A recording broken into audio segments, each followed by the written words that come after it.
तो स्टार्ट करने हम लोग 28 जनवरी को जो जेईई मेंस का पेपर हुआ था उसके फिजिक्स सब्जेक्ट का सॉल्यूशन कोशिश करेंगे कि सब कुछ बताते हुए जितना कम से कम समय लगे उतना जल्दी सॉल्व करने का प्रयास करेंगे। क्वेश्चन नंबर 1 एक बार पढ़ लेते हैं। लिखा हुआ uniform magnetic field of 0.4 tesla acts perpendicular to a circular copper disc. एक कॉपर डिस्क है, उसके परपेंडिकुलर एक मैग्नेटिक फील्ड लगा हुआ है, उसके प्लेन के परपेंडिकुलर। तो कुछ ऐसा सा मान लेते हैं ना, कुछ इस तरीके से मैग्नेटिक फील्ड लगा हुआ है, आउटवर्ड नहीं है, इनवर्ड है ना। क्रॉस का मतलब जो होता है वो होता है इनवर्ड। तो जो मैग्नेटिक फील्ड है वो इनवर्ड है, यूनिफॉर्म है, और उस मैग्नेटिक फील्ड का वैल्यू दे दिया गया हम लोगों को कितना, जो बी का वैल्यू है, मैग्नेटिक फील्ड को बी से दिखाते हैं 0.4 टेस्ला। तो मैग्नेटिक फील्ड इनवर्ड है और ये हम लोगों का डिस्क, ठीक, ये हम लोगों का डिस्क अंदर का क्रॉस हटा दे रहे हैं, है अंदर मतलब दिखा नहीं रहा उसको, ठीक है ना। फिर अब क्या लिखा हुआ, उस कॉपर डिस्क का हम लोगों को रेडियस दे दिया गया है, जो रेडियस का वैल्यू है वो कितना है, वो है 20 सेंटीमीटर, ठीक। फिर लिखा the disc is having a uniform angular velocity of 10 pi radian per second about an axis through its centre. उसके सेंटर से एक एक्सिस पास हो रहा है एंड परपेंडिकुलर द डिस्क, ठीक है, जो एक्सिस है वो इसके डिस्क के परपेंडिकुलर है, सेंटर से पास हो रहा है, और इसी के अबाउट जो डिस्क है वो ओमेगा से घूम रहा है ना, ओमेगा से, और उस ओमेगा की वैल्यू दी गई। ध्यान रहे ये एंगुलर वेलोसिटी लिखा है, कभी कभी प्रश्नों में ना फ्रीक्वेंसी दे देगा तो भी ध्यान रखना है, यूनिट से पकड़ना है हर बार, ठीक है। जैसे लिखा हुआ है 10 पाई रेडियन पर सेकंड, तब पक्के से ये ओमेगा है। लेकिन अगर यहीं पे लिखा होता है रिवॉल्यूशन पर सेकंड, तब वो फ्रीक्वेंसी हो जाता है, ध्यान रखें, कभी कभी वो भी दे देते हैं लोग, ठीक है। तो हम लोगों को क्वेश्चन में ओमेगा की वैल्यू भी दे दी गई है कि ओमेगा जो है ओमेगा इक्वल 10 पाई, क्लियर ना। अब भाई कैसे करेंगे, सबसे पहली बात हम लोगों को ना रोटेशनल ईएमएफ का फॉर्मूला याद होना चाहिए। क्या है रोटेशनल ईएमएफ का फॉर्मूला, किस सिचुएशन में, वो भी बात कर लेते हैं। मान लेते हैं कि मैग्नेटिक फील्ड लगा हुआ है कहीं और एक रॉड को किसी एक पर्टिकुलर लोकेशन पे हिंज कर दिए, यहां से मान लेते हैं हिंज हो गया है, और रॉड जो है वो ऐसे किसी ओमेगा से घूम रहा है, इसका लेंथ है एल, मैग्नेटिक फील्ड है बी। तो जो पोटेंशियल डिफरेंस होता है जिसको मान लेते हैं हम लोग ई से दिखा रहे हैं, तो उस केस में इस ई का फॉर्मूला होता है B omega L square divided by 2, है ना। अगर अभी हम किसकी बात कर रहे हैं, रोटेशनल ईएमएफ की। अगर यहीं पर मोशनल ईएमएफ होता तो हिंज नहीं होता, तब ये रॉड ऐसे चल रहा होता। जब रॉड चल रहा होता तब फॉर्मूला क्या आ जाता, बीवीएल आ जाता, ये ध्यान रखेंगे। ये है मोशनल ईएमएफ का फॉर्मूला, ये है रोटेशनल ईएमएफ का फॉर्मूला, ठीक है। अब ये पोटेंशियल डिफरेंस बताता है अलोंग द रॉड। अब कौन सा हायर कौन सा लोअर है, जैसे मान लेते हैं कि ये एक पॉइंट है ए, एक पॉइंट है बी। अभी अगर हम इस इंस्टेंट पर देखें तब तो रॉड इधर की ओर जा रहा है किसी v स्पीड से, मतलब ओमेगा से घूम रहा है, लेकिन इस पॉइंट का कुछ ना कुछ इधर स्पीड होगा। तो v की तरफ फिंगर स्ट्रेच करते हैं, b की तरफ फिंगर को कर्ल करते हैं, तो थंब बताता है हायर पोटेंशियल वाले पॉइंट को, राइट हैंड के फिंगर को v की तरफ और उसको कर्ल करते हैं बी की तरफ, तो थंब बताता है कि भाई कौन सा है हायर पर कौन सा है लोअर पे। तो हम लोग को समझ में आ जाना चाहिए कि ए हायर पे है बी लोअर पर है, तो ये basically V A minus V B को बता रहा होगा, ठीक है। ये सब एक्स्ट्रा जानकारी दे दिए हैं ताकि समझ में आ जाए। वैसे खैर यहाँ पर ये तो नहीं पूछा गया है कौन हायर कौन लोअर पे है। फिलहाल हम लोग को दिख रहा है कि ऐसे रोटेट कर रहा है। अब अगर हम लोग ध्यान से देखें तो ये काम करेगा एल का, ओमेगा दिया ही है, बी दिया ही, डायरेक्ट पुट कर देंगे, इसमें सीधा आंसर आ जाएगा, ठीक है। तो एक बार हम लोग कैलकुलेट कर लेते हैं झटपट, देखते हैं। भाई अगर हम लोग पोटेंशियल डिफरेंस की बात करें तो क्या आ जाएगा, बी का वैल्यू 0.4, बी ओमेगा, ओमेगा का वैल्यू कितना है 10 पाई इंटू में एल स्क्वायर बाई 2, एल कितना है 20, लेकिन सेंटीमीटर में है, मीटर बदलना पड़ेगा, 20/100, 20/100 क्योंकि एल का स्क्वायर है, डिवाइडेड बाई 2 तो ऑलरेडी चल ही रहा है तो चलने देते हैं इसको। ये कटेगा 5, ये कटेगा 5, यहाँ आ जाएगा। अगर हम इसको 5 से कट कर देंगे तो 5 2 जा, 2 से 2 कट जाएगा। यहाँ क्या होगा भाई, 5 से डिवाइड कर देते हैं 0.08 है ना, और इंटू में क्या हो जाएगा पाई, पाई का वैल्यू दिया गया 3.14, तो 0.08 इंटू 3.14 मल्टीप्लाई कर लेंगे तो 8 4 जा 32 और 3 कैरी, 8 1 जा 8, 8 3 11, 1 कैरी। अब यहाँ पे 8 3 जा 24 और 1 25, कितने डिजिट पे लग जाएगा, 4 डिजिट पे, तो 0.2512 वोल्ट आ जाएगा, 2512, ठीक है ना। तो ये आ गया हम लोग कौन सा ऑप्शन नंबर थर्ड, ठीक है। अब यहाँ एक एकदम बेसिक डाउट आता है बच्चों का कई बार कि सर ये क्या कर रहे हैं आप, रॉड पे बताया गया था, आप उसको तुरंत डिस्क पे कैसे लगा दिए, उस पर बात करते हैं एक बार पहले। देखो हम लोग क्या मान सकते हैं, हम लोग ये मान सकते हैं कि ये ऐसे ऐसे ऐसे ऐसे ऐसे ऐसे ऐसे ऐसे कई सारे रॉड से मिलकर बना है, और सब रॉड जो है वो ऐसे ऐसे ओमेगा से घूम रहे हैं। तो अगर लोग ठीक से देखें तो हम लोगों के पास ऐसे बहुत सारी, जैसे ऐसे बैटरी बनेगा, क्योंकि अभी अभी हम बताए हैं कि वी क्रॉस वी करेंगे, ये वाला पॉइंट हायर पर होगा, फिर यहाँ पर एक और बैटरी होगा, फिर यहाँ पर एक और बैटरी होगा, फिर ऐसे हर जगह, ऐसे ही इधर भी एक बैटरी होगा, ऐसे ही करते करते हर जगह पे ये वाला इधर जा रहा हो तो वी क्रॉस बी, ये वाला हायर ये वाला लोअर हो जाएगा, ठीक है। क्या दिख रहा है, हम लोगों को दिखना चाहिए कि खूब सारी बैटरीज एक दूसरे से पैरेलल में जुड़ी हैं।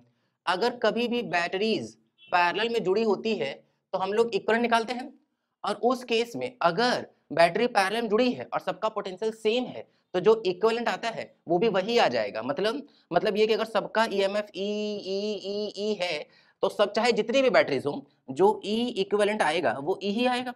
तो हम बस क्या किए, किसी एक का निकाल लिए हैं, और चूंकि सबका वही आएगा, पैरेलल में है तो नेट भी वही आ जाएगा, तो कुछ फर्क ही नहीं पड़ेगा। और ये कहां से आ रहा है, ये तो इक्विवेलेंट का फॉर्मूला भी होता है भाई। अगर हम लोग ई इक्विवेलेंट का फॉर्मूला देखें तो ई इक्विवेलेंट का फॉर्मूला होता है E equivalent is equals to E1 by R1, parallel का फॉर्मूला बता रहे हैं, E2 by R2 plus dot dot dot divided by 1 by R1 plus 1 by R2 plus dot dot dot, ऐसे करके, ठीक है ना। तो सबका ईएमएफ सेम होगा तो ई कॉमन, तो ई जैसे कॉमन लेंगे तो अंदर वही टर्म बचेगा जो डिनोमिनेटर में है, पूरा पूरा कट जाएगा, तो ई इक्विवेलेंट क्या आ जाएगा, सिंपल ई आ जाएगा। क्लियर ना, तो इस तरह की बातचीत है, ठीक है। तो इस तरह से कौन सा इसका ऑप्शन सही है, इसका ऑप्शन नंबर 3 ठीक हो जाएगा। क्लियर है ना, आगे बढ़ रहे हैं। एक बार क्वेश्चन को पढ़ लेते हैं। लिखा हुआ parallel plate capacitor capacitance 1 microfarad is charge to potential difference दे दिया गया है। The distance between the plates is 1 micrometre. The energy density, energy की बात नहीं कर रहे हैं भाई, एनर्जी डेंसिटी चाहिए, ठीक है ना। एनर्जी डेंसिटी हिसाब से हम लोग चले, एनर्जी डेंसिटी को स्मॉल यू से दिखाते हैं। एनर्जी डेंसिटी भाई, डेंसिटी मतलब की डिवाइडेड बाय वॉल्यूम हो जाएगा, except current density. Current density में करंट अपॉन एरिया होता है, बाकी किसी भी तरह की डेंसिटी की बात की जाएगी तो पक्के से डिवाइडेड बाय वॉल्यूम हो जाएगा। क्लियर ना। अगर हम लोग हिसाब से चले तो क्या लिख लेंगे भाई, हाफ सी वी स्क्वायर, सी की जगह पे क्या लिख लेंगे, epsilon not a by D, into में क्या हो जाएगा वी का स्क्वायर, जहां पे वी पोटेंशियल डिफरेंस है, यहाँ पे ये वी जो है वॉल्यूम है, वॉल्यूम को हम लोग क्या लिख लेंगे, एरिया इनटू लेंथ। ए से ए कट जाएगा तो क्या आएगा value, half epsilon nought V square by में डी स्क्वायर। इसको बनाने का तरीका एक और भी हो सकता था, एनर्जी डेंसिटी का फॉर्मूला ही याद होता है कई बार बच्चों को, के साथ इसका फॉर्मूला तो half epsilon not E square होता है, तो यहां से भी जा सकते हैं, half epsilon not electric field को हम लोग क्या लिख सकते हैं, potential difference divided by length, इसका स्क्वायर। ये कहां से आ रहा है, तो ये आ रहा है electric field is equals to formula होता है minus of D V by D R, वहां से आ रहा है ना, potential difference divided by length, उस हिसाब से आ रहा है ये, ठीक है। तो वहां से भी चल सकते थे, क्लियरली वही वाला फॉर्मूला यहाँ पे भी बन गया है। अब कुछ करना ही नहीं भाई, अब तो सीधा डेटा पुट करना है। एप्सिलॉन नॉट की बात करें तो कितना हो जाएगा, 8.85 इंटू में 10 की power minus 12 into potential difference की बात करेंगे तो 20 का स्क्वायर कर लेंगे तो दो बार ही लिख लेते हैं, 20 इंटू 20 डिवाइडेड बाई लेंथ की बात करेंगे तो 1 माइक्रो, लेकिन स्क्वायर है तो 10 की पावर माइनस 6, लेकिन दो बार, तो 10 की पावर माइनस 6, 10 की पावर माइनस 6 दो बार, 10 की पावर माइनस 12 हो जाएगा, ये इससे कट जाएगा। क्लियर ना, 2 से कट करेंगे तो यहाँ पे 10 हो जाएगा, मल्टीप्लाई कर लेंगे तो 200 हो जाएगा, 200 इंटू में 8.85, तो 2 इंटू 885, अगर हम लोग 2 से यहाँ मल्टीप्लाई कर भी दें तो यहाँ पर आ रहा है कितना, 2 5 जा 10, 0 1 कैरी, 2 8 जा 16, 16 1 17, 1 कैरी, 2 8 जा 16, 16 और 1 17, 1770 आ जाएगा, 1770 मतलब कितना आ रहा है, ये आ रहा है 1.77 इंटू 10 की पावर 3, है ना। और एनर्जी बाई वॉल्यूम है, मतलब जूल पर मीटर क्यूब है। और ये ध्यान रहे कि कई बार अगर बच्चे को याद नहीं आ रहा है पेपर में, तो एनर्जी डेंसिटी अगर याद नहीं है तो तुमको यहाँ से यूनिट से भी दिख सकता था, joule per metre cube, joule per metre cube, joule per metre cube, clearly ये एनर्जी अपॉन वॉल्यूम ही होता है, ठीक है। तो 1.77 इंटू 10 की पावर 3 मतलब लगभग ये फर्स्ट ऑप्शन आता हुआ दिखाई दे जाएगा। क्लियर ना, एग्जैक्ट नहीं है, नियरर वैल्यू आ जाएगी। क्लियर है, आगे बढ़ रहे हैं।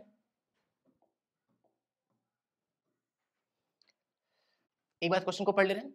लिखा हुआ angular impulse, latent heat, electrical resistivity, electromagnetic force, correct answer हम लोग को चुनना है कि किसका डायमेंशन करेक्ट आता जाएगा, ठीक है। शुरुआत करते हैं। सबसे पहली बात, इलेक्ट्रोमोटिव फोर्स, इसको देख करके ऐसा बिल्कुल नहीं लगना चाहिए कि ये फोर्स है, ठीक है ना। ये बहुत बेसिक सा मिस्टेक है, बहुत बेसिक सी बात है। अगर हल्का फुल्का आइडिया भी होगा क्लास का तो क्लास में टीचर को बहुत अच्छे से बता देते कि ये एक फोर्स नहीं है, ये एक पोटेंशियल डिफरेंस है। पोटेंशियल डिफरेंस हम लोग वी से भी दिखा सकते हैं। पोटेंशियल डिफरेंस होता क्या है, potential energy divided by charge.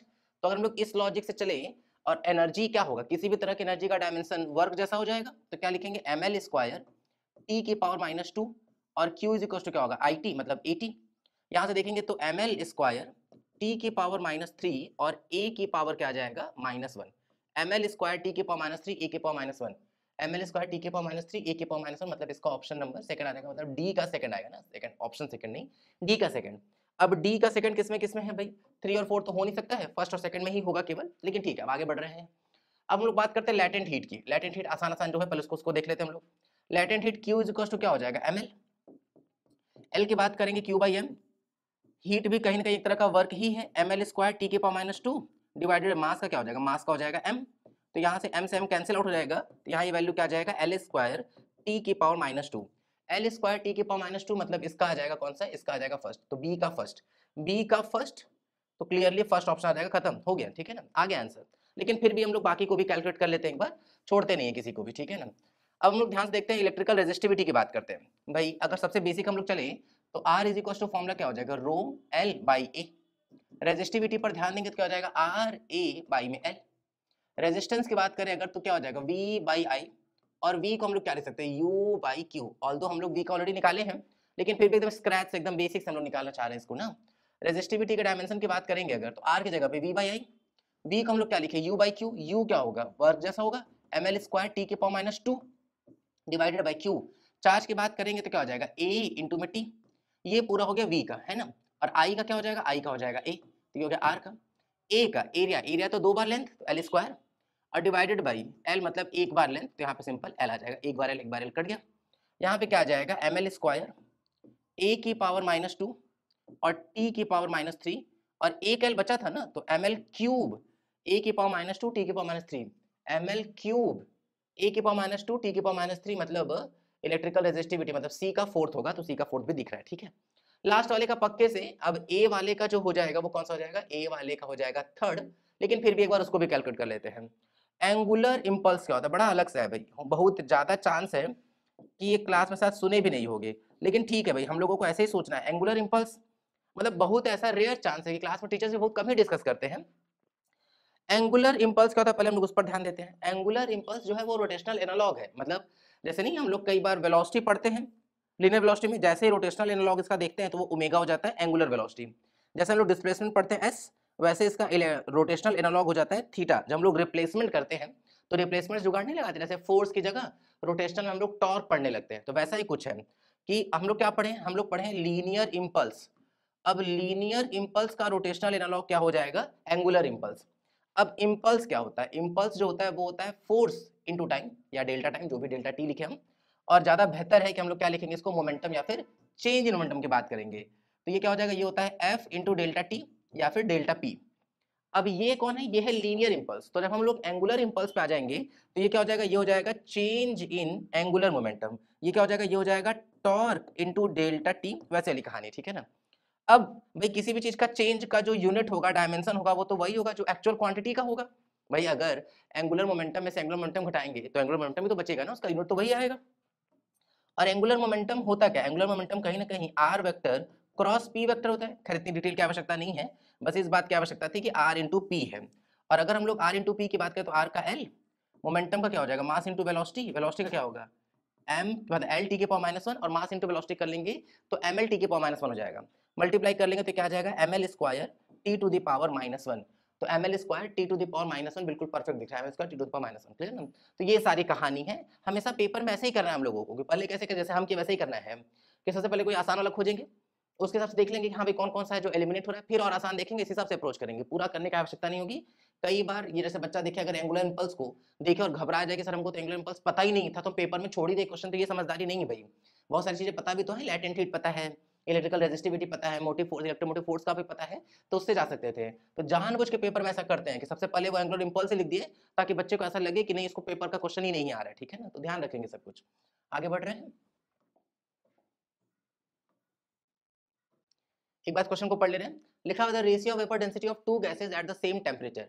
Temperature जो वो सेम दे दिया गया है, और वेपर डेंसिटी का रेशियो दे दिया गया। Vapour density of the gas 1 divided by vapour density of the gas 2, है ना। इसका रेशियो दे देगा हम लोग को कितना, 4/25, ठीक।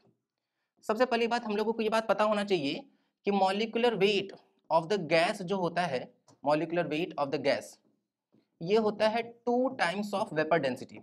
अगर ये पता नहीं है तो पहले तो इस पर हम लोग वीडियो बना चुके हैं, इसी क्वेश्चन के डिस्क्रिप्शन में उस वीडियो का लिंक मिल जाएगा, ताकि पहले ये पता चल जाए कि ये दोनों आपस में कैसे कनेक्ट हो रहे हैं। तो वो वीडियो जरूर देख लेना है, और उस पूरे प्लेलिस्ट को भी देख लेना है अगर समय मिल रहा है तो, क्योंकि उस प्लेलिस्ट में हमने छोटे छोटे टॉपिक्स को कवर किए हैं जो बहुत इंपॉर्टेंट है। अब जैसे प्रॉब्लम क्या है, प्रॉब्लम ये है कि बच्चे को आरएमएस स्पीड तो पता होता है, अगर हम सही से चले तो अगर थोड़ा बहुत भी वो ठीक से क्लास में पढ़ा है, चाहे वो केमिस्ट्री में चाहे फिजिक्स में ठीक से पढ़ा है, तो आरएमएस स्पीड का फॉर्मूला हम लोग को एकदम परफेक्ट पता होता है कि √3 RT divided by molecular weight या मोलर मास, जो भी बोल ले इसको हम लोग। और एक और होता है √3P बाई रो। अब प्रॉब्लम कहाँ है, प्रॉब्लम ये है कि हम लोगों को डेंसिटी तो दिख रहा है, लेकिन वेपर डेंसिटी पूरे क्वेश्चन दिख ही नहीं रहा है। तो अब ये प्रश्न उस बच्चे से बन ही नहीं पाएगा अगर उसको केवल ये एक छोटी सी बात नहीं पता होती। वैसे तो ये बात केमिस्ट्री में पढ़ाई जाती है, लेकिन अगर नहीं पता तो बहुत दिक्कत हो जाएगा, ठीक है। तो ये वाली बात कहाँ से आ रही है, कहाँ से दोनों आपस में कनेक्ट हो रहे हैं, ये बहुत इंपॉर्टेंट, ये वहाँ के मतलब डिस्क्रिप्शन में जाकर के उस वीडियो को जरूर देख लेना है ना, एंड देन ये सॉल्यूशन देखना है। और अगर ये पहले से पता है फॉर्मूला फिर तो कोई दिक्कत ही नहीं, फिर हम लोग कंटिन्यू कर ही रहे हैं, ठीक। अब हम लोग इसी फॉर्मूले से चल रहे हैं, ये वाला फॉर्मूला हटा रहे हैं, इस फॉर्मूले से देख रहे हैं। भाई टेम्परेचर दे दिया गया same to same, molecular weight हम लोग निकाल लेंगे, वेपर डेंसिटी के करेस्पॉन्डिंग की शुरुआत करते हैं। VRMS 1 बाई VRMS 2 लिखते हैं ना। भाई ये पूरा टर्म तो सेम ही है, तो इसका मतलब कि जो RMS स्पीड है टेम्परेचर सेम बोला गया है ना, तो ये पूरा टर्म सेम हो गया। R जो है वो क्या है, universal gas constant, T temperature पूरा कांस्टेंट हो जाएगा। तो RMS speed root of molecular weight के इनवर्सली प्रोपोर्शनल है। तो मतलब अगर हम यहाँ लिखे 1 तो यहाँ पे आ जाएगा मॉलिक्यूलर वेट 1, यहाँ नीचे लिखे हैं 2 तो मॉलिक्यूलर वेट 2 चला जाएगा ऊपर और पूरे पे लगा रहेगा क्या, रूट। भाई मॉलिक्यूलर वेट क्या होता है, 2 टाइम्स ऑफ वेपर डेंसिटी, तो 2 times of vapour density 2, 2 times of vapour density 1, तो 2 2 तो कट गया। तो इसका मतलब ये बेसिकली हुआ क्या, तो ये हो जाएगा अंडर रूट में vapour density 2 divided by vapour density 1, और हम लोगों को क्या दिया है 1 और 2 का रेशियो दिया, तो पलट देंगे तो क्या हो जाएगा 25/4, रूट में रख देंगे हम लोग 25/4 को, रूट से बाहर आएगा तो जो जवाब आएगा वो सिंपल कितना आ जाएगा, वो आ जाएगा 5/2, क्लियर ना। तो 5/2 आ जाएगा, और अगर हम लोग 5/2 के हिसाब से चले तो इसका ऑप्शन नंबर 3 आता हुआ दिखाई देगा, क्लियर है ना। आगे बढ़ रहे हैं, एक बार क्वेश्चन को पढ़ ले रहे हैं। लिखा हुआ the kinetic energy of the translational of the molecule in 50 gram of CO2 gas at 70 degree Celsius is. शुरुआत करते हैं। सबसे पहले काइनेटिक एनर्जी निकालनी है हम लोग को, कौन से काइनेटिक एनर्जी, ट्रांसलेशनल। भाई अगर ट्रांसलेशनल काइनेटिक एनर्जी निकालनी है तो ट्रांसलेशनल के लिए जो डिग्री ऑफ फ्रीडम होता है वो तो 3 होता है हमेशा। ध्यान रहे ये इस बात पर डिपेंड नहीं कर रहा है कि मोनोटॉमिक है कि डायटोमिक है कि पॉलीटॉमिक है, लीनियर पॉलीटॉमिक है कि नॉन लीनियर है, किसी भी तरह का होगा डिग्री ऑफ फ्रीडम पक्के से 3 ही आएगा, ठीक है। किसकी बात कर रहे हैं, ट्रांसलेशनल की बात कर रहे हैं, क्योंकि डिग्री ऑफ फ्रीडम में ट्रांसलेशनल, रोटेशनल और वाइब्रेशनल ऐड होता चला जाता है, तो अलग अलग का डिग्री ऑफ फ्रीडम अलग अलग हो जाएगा, लेकिन ट्रांसलेशनल सबके लिए एक्स वाई और जेड के अलॉन्ग गैसेस मॉलिक्यूल मूव करेंगे तो ट्रांसलेशनल का हर बार 3 आएगा। अगर हम लोग मैक्सवेल का इक्वी पार्टीशन का लॉ यूज कर लें तो उनके अकॉर्डिंग क्या था कि हर एक मोल के पास 1/2 RT एनर्जी होती है, तो n मोल के पास क्या होगा 1/2 nRT हर एक डिग्री ऑफ फ्रीडम के लिए। ट्रांसलेशनल के लिए डिग्री ऑफ फ्रीडम 3 होगा, तो यहाँ 3 से मल्टीप्लाई कर लेंगे। ध्यान सुनो क्या बोले हम, कि मैक्सवेल क्या बोले थे, सबके पास हर एक मोल के पास एक डिग्री ऑफ फ्रीडम के लिए इतनी एनर्जी होती है 1/2 RT, ठीक। तो n मोल के लिए क्या हो जाएगा 1/2 nRT, तो ट्रांसलेशनल में डिग्री ऑफ फ्रीडम 3, तो 3 गुना कर देंगे तो 3, टोटल पूछा जाता है यहीं पर, तो डिग्री ऑफ फ्रीडम f से मल्टीप्लाई कर देते, ठीक है। टोटल की बात तो कर ही नहीं रहे, ट्रांसलेशनल की बात करें इसलिए ऐसा कुछ कर दिया हम लोग। अब हम लोग अगर क्वेश्चन देखें तो हम लोग को सब कुछ पता है, टेम्परेचर पता है, नंबर ऑफ मोल्स पता है, रखेंगे आंसर आ जाएगा। कितना आएगा भाई 3/2, n की जगह पे नंबर ऑफ मोल क्या होता है, mass by molecular mass. Molecular mass अगर हम निकाले, मॉलिक्यूलर वेट निकाले तो कार्बन का 6, फिर डबल कर लेंगे तो 12, मॉलिक्यूलर वेट 12। ऑक्सीजन का होगा atomic number 8, atomic mass number 16, लेकिन 2 बार है तो 16 2 32, ऐड कर लेंगे तो 44, वैसे भी केमिस्ट्री में कई बार यूज करते होंगे तो CO2 का तो खैर डायरेक्ट ही याद होगा, क्लियर ना। और इनटू में R की जगह पर 8.314, और इनटू में टेम्परेचर की बात करें अगर तो केल्विन में रखना होगा, 273 ऐड कर लेंगे तो 273 प्लस 17 कर लेंगे तो क्लियरली कितना आ जाएगा, ये 290 आ जाएगा, ठीक। एक बार थोड़ा यूनिट सोच लेते हैं कि कहीं कुछ दिक्कत तो नहीं ना हो रहा है। सबसे पहली बात, ये एक नंबर है, ये क्या होगा, ये तो मोल होगा, ये किस में होगा, ये होगा जूल पर मोल केल्विन। इस चैप्टर में यूनिट का बहुत ध्यान रखना है भाई, नहीं तो बहुत दिक्कत हो जाता है। ये केल्विन इस केल्विन से कट जाएगा, ये वाला मोल ये वाले मोल से कट जाएगा, जब आप जूल में आएगा, जूल में है भी, ठीक है ना। अब थोड़ा कैलकुलेशन है, और सबसे बड़ी बात क्या है कि बहुत एग्जैक्ट करना पड़ेगा। एग्जैक्ट नहीं करेंगे तो दिक्कत ये है कि सारे ही ऑप्शन बहुत पास पास के हैं, तो अप्रोक्सीमेट भी नहीं कर सकते भाई। जेई का क्वेश्चन है, 2 मिनट 2.5 मिनट दे रहे हैं, तो सिर्फ ये गधा जैसा फॉर्मूला सोचने का तो नहीं देंगे ना वो, अब वो कैलकुलेशन कर दें कठिन। हर बार पेपर में कुछ ना कुछ कठिन होगा, या तो फॉर्मूला निकालना, फॉर्मूला पाना कठिन होगा, या तो थोड़ा कैलकुलेशन वो ट्रिकी तो करेंगे ही करेंगे ना, ये तो नहीं तो फिर तो नीट वालों का प्रश्न बन जाएगा, ये तो है कि नहीं। तो बाकी कैलकुलेशन कर लेंगे, कैलकुलेशन करने से इसका ऑप्शन नंबर 2 आता हुआ दिखाई दे जाएगा, क्लियर है ना। आगे बढ़ रहे हैं, एक बार क्वेश्चन को पढ़ ले रहे हैं। लिखा हुआ in a long glass tube mixture of 2 liquid A and B with in refractive indexes this and this form a convex refracting meniscus towards A। अच्छा, A की तरफ जो है वो कॉन्वेक्स जैसा कुछ बन रहा है। A वाले का रिफ्रैक्टिव इंडेक्स कितना दिया गया, पहले नाम लिया गया A का, तो A वाले का रिफ्रैक्टिव इंडेक्स जो है वो है 1.3, B वाले का हो जाएगा कितना 1.4, ठीक। फिर क्या दिया हुआ है कि if an object placed at 13 centimetre from the vertex of the meniscus in A। अच्छा, 13 सेंटीमीटर पर यहाँ पर कोई एक ऑब्जेक्ट रख दिया गया है, तो ये रहा ऑब्जेक्ट ओ, कितने डिस्टेंस पर 13 सेंटीमीटर, ठीक है, यहाँ से। इसी को हम लोग ऑप्टिक सेंटर या पोल ऐसा कुछ बोल दे रहे हैं, तो सबसे अप्रोच कर रहे हैं, ठीक है। In a forms an image with a magnification of -2 magnification. पहली बात, इस वाले केस में मैग्निफिकेशन का फॉर्मूला होता है μ1 by μ2 into v by u. ये भी अपने आप में एक प्रश्न ही है वैसे तो, कि सर ये पढ़ाया गया है कि नहीं, जैसे बहुत बड़ी बात है भाई, कई बार टीचर यही स्किप कर देते हैं, ये फॉर्मूला भी, तो ध्यान रखें, बहुत छोटी छोटी बातें हैं भाई। लेकिन अब प्रॉब्लम ये कि जब पेपर देता है बच्चा तब उसको समझ में आता है कि कितनी सारी इंपॉर्टेंट चीजें हो सकती थी। अब तो बहुत सीरियस रहना पड़ेगा सब चीजों को लेकर के ना। तो मैग्निफिकेशन का फॉर्मूला μ1 बाई μ2 और इनटू में क्या हो जाएगा v बाई यू। तो बात करते हैं एक बार, मैग्निफिकेशन हम लोगों को दे दिया कितना -2। μ1 की बात करते हैं, μ1 वो मीडियम होता है जिसमें इंसिडेंट रेस प्रेजेंट होती हैं। तो अगर हम लोग यहाँ से चले लेकर के, तो इंसिडेंट रे तो इस मीडियम में है, तो μ1 का काम कौन करेगा 1.3। μ2 वो मीडियम होता है जिस मीडियम में रिफ्रैक्टेड रेस प्रेजेंट होती हैं, तो μ2 हो जाएगा कितना 1.4। v का कोई आइडिया ही नहीं है, अननोन क्वांटिटी विदाउट साइन रख देते हैं, नोन क्वांटिटी विद साइन रखते हैं। u की बात करेंगे तो u भाई रे जा रहा है इधर, हम लोग सब कुछ मेजर करते हैं पोल से ऑप्टिक सेंटर से, तो इधर जा रहा है रे, इधर हम लोग जा रहे हैं उधर, तो रे के अपोजिट जा रहा है, तो नेगेटिव रखना पड़ेगा, माइनस में 13 रखेंगे, क्लियर ना। माइनस माइनस कट जाएगा, पॉइंट अगर हम लोग हटा दें यहाँ से तो क्या मिलेगा, माइनस माइनस काट दिया ना, तो 2 इज क्या आ जाएगा 13/14, और यहाँ पे आ जाएगा कितना v/13, 13 कट गया, तो यहाँ से जो v का वैल्यू आ जाएगा 14 2 जा 28, 28 क्या सेंटीमीटर। क्यों, क्योंकि भैया ये तो हम लोग रखे ना सेंटीमीटर में, ये सब तो यूनिटलेस ही था, तो ये जिस यूनिट में होगा उसी यूनिट में तो v भी आ जाएगा, तो v का वैल्यू कितना आ गया हम लोगों का 28 सेंटीमीटर। चालू करते हैं भाई, अब सब कुछ हम लोगों को पता है, ये सीधा रखना शुरू कर देते हैं। किस फॉर्मूले में, जो single refraction through the curve surface का फॉर्मूला होता है, μ2 by v minus μ1 by u is equals to μ2 minus में μ1 बाई आर।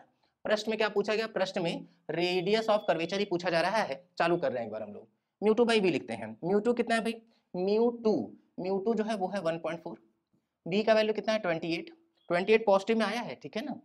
फिर माइनस μ1 की जगह पे 1.3, u की जगह पे माइनस में 13, क्योंकि ऑब्जेक्ट जो है वो रियल है और रियल ऑब्जेक्ट का u हमेशा नेगेटिव होता है, ठीक है। 1.4 माइनस 1.3 तो 0.1 डिवाइडेड बाय क्या हो जाएगा r।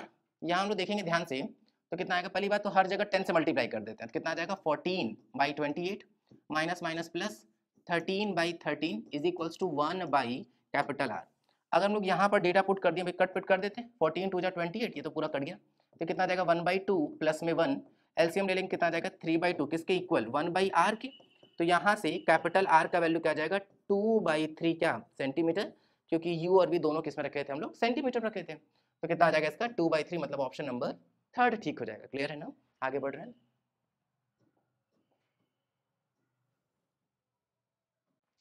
एक बार क्वेश्चन को पढ़ ले रहे हैं, लिखा है the frequency of revolution of electron in the Bohr orbit varies with n the principal quantum number as. ठीक है, देखते हैं फ्रीक्वेंसी की बात कर रहे हैं, सबसे अच्छा है बल्कि हम लोग टाइम पीरियड शुरुआत करते हैं। अगर एक इलेक्ट्रॉन न्यूक्लियस के अराउंड, ये रहा न्यूक्लियस, उसके अराउंड एक इलेक्ट्रॉन जो है वो सर्कुलर पाथ में घूम रहा है स्पीड v से और रेडियस है लेट से r। टाइम पीरियड क्या होता है, time taken to complete one oscillation. भाई एक ऑसिलेशन में किसके बराबर चलेगा, सर्कमफेरेंस के बराबर 2πr डिवाइडेड बाय स्पीड क्या हो जाएगा v। अगर हम लोग यहाँ पे ठीक से लेके चले तो हम लोगों को दिखना चाहिए कि भाई प्रोपोर्शनलिटी चेक करते हैं ना, r किसके प्रोपोर्शनल होता है, r प्रोपोर्शनल होगा n² z के। क्या फॉर्मूला होता है r का फॉर्मूला होता है 0.529 या फिर 0.53 n² z इन एंगस्ट्रॉम। v की बात करें तो v जो होता है वो प्रोपोर्शनल था किसके, z/n के। तो यहाँ से अगर हम लोग टाइम पीरियड पे फोकस करें, n चला गया ऊपर, n³ बाई में z का square, clearly time period proportional है किसके, n के क्यूब के। फ्रीक्वेंसी की बात करें तो जो फ्रीक्वेंसी होता है वो इक्वल होता है 1/t के, मतलब अगर t प्रोपोर्शनल है n³ के तो जो फ्रीक्वेंसी होगा वो प्रोपोर्शनल जाएगा किसके 1/n के क्यूब के। 1/n का क्यूब मतलब इसका ऑप्शन नंबर 2 ठीक हो जाएगा। क्लियर है ना, आगे बढ़ रहे हैं। एक बार क्वेश्चन को पढ़ ले रहे हैं, लिखा है which of the following phenomena can not be explained by wave theory of light.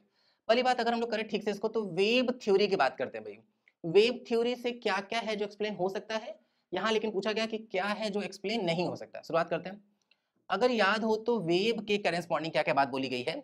Wave का मॉडल दिए थे सबसे पहले हाइगेंस। हाइगेंस अगर याद हो क्लास 12th में तो हम लोगों को प्रॉपर्ली डिराइव भी करना पड़ता है इसको। रिफ्लेक्शन के लॉज को एक्सप्लेन किए थे हम लोग वेव के नेचर से, और रिफ्रैक्शन के लॉ को भी एक्सप्लेन करते हैं। ये तो बोर्ड में 5-5 नंबर का प्रॉपर डेरिवेशन आता है, बहुत इंपॉर्टेंट भी होता है, ठीक है। तो हाइगेंस के प्रिंसिपल से अगर ये बात याद नहीं हो कि सर कैसे डिराइव करते हैं कोई बात नहीं, लेकिन ये बात तो याद होनी चाहिए कि भाई हाइगेंस के प्रिंसिपल का इस्तेमाल करके रिफ्लेक्शन और रिफ्रैक्शन के लॉस को डिराइव कर दिया जाता है। इसका मतलब कि वेव नेचर से रिफ्लेक्शन रिफ्रैक्शन एक्सप्लेन हो गया, तो रिफ्लेक्शन भी एक्सप्लेन हो जाएगा किससे, किससे एक्सप्लेन हो जाएगा, वेव नेचर से। लेकिन यहाँ पे क्या पूछा गया, किसको एक्सप्लेन नहीं कर सकते, ये एक्सप्लेन हो गया, ये भी एक्सप्लेन हो जाएगा।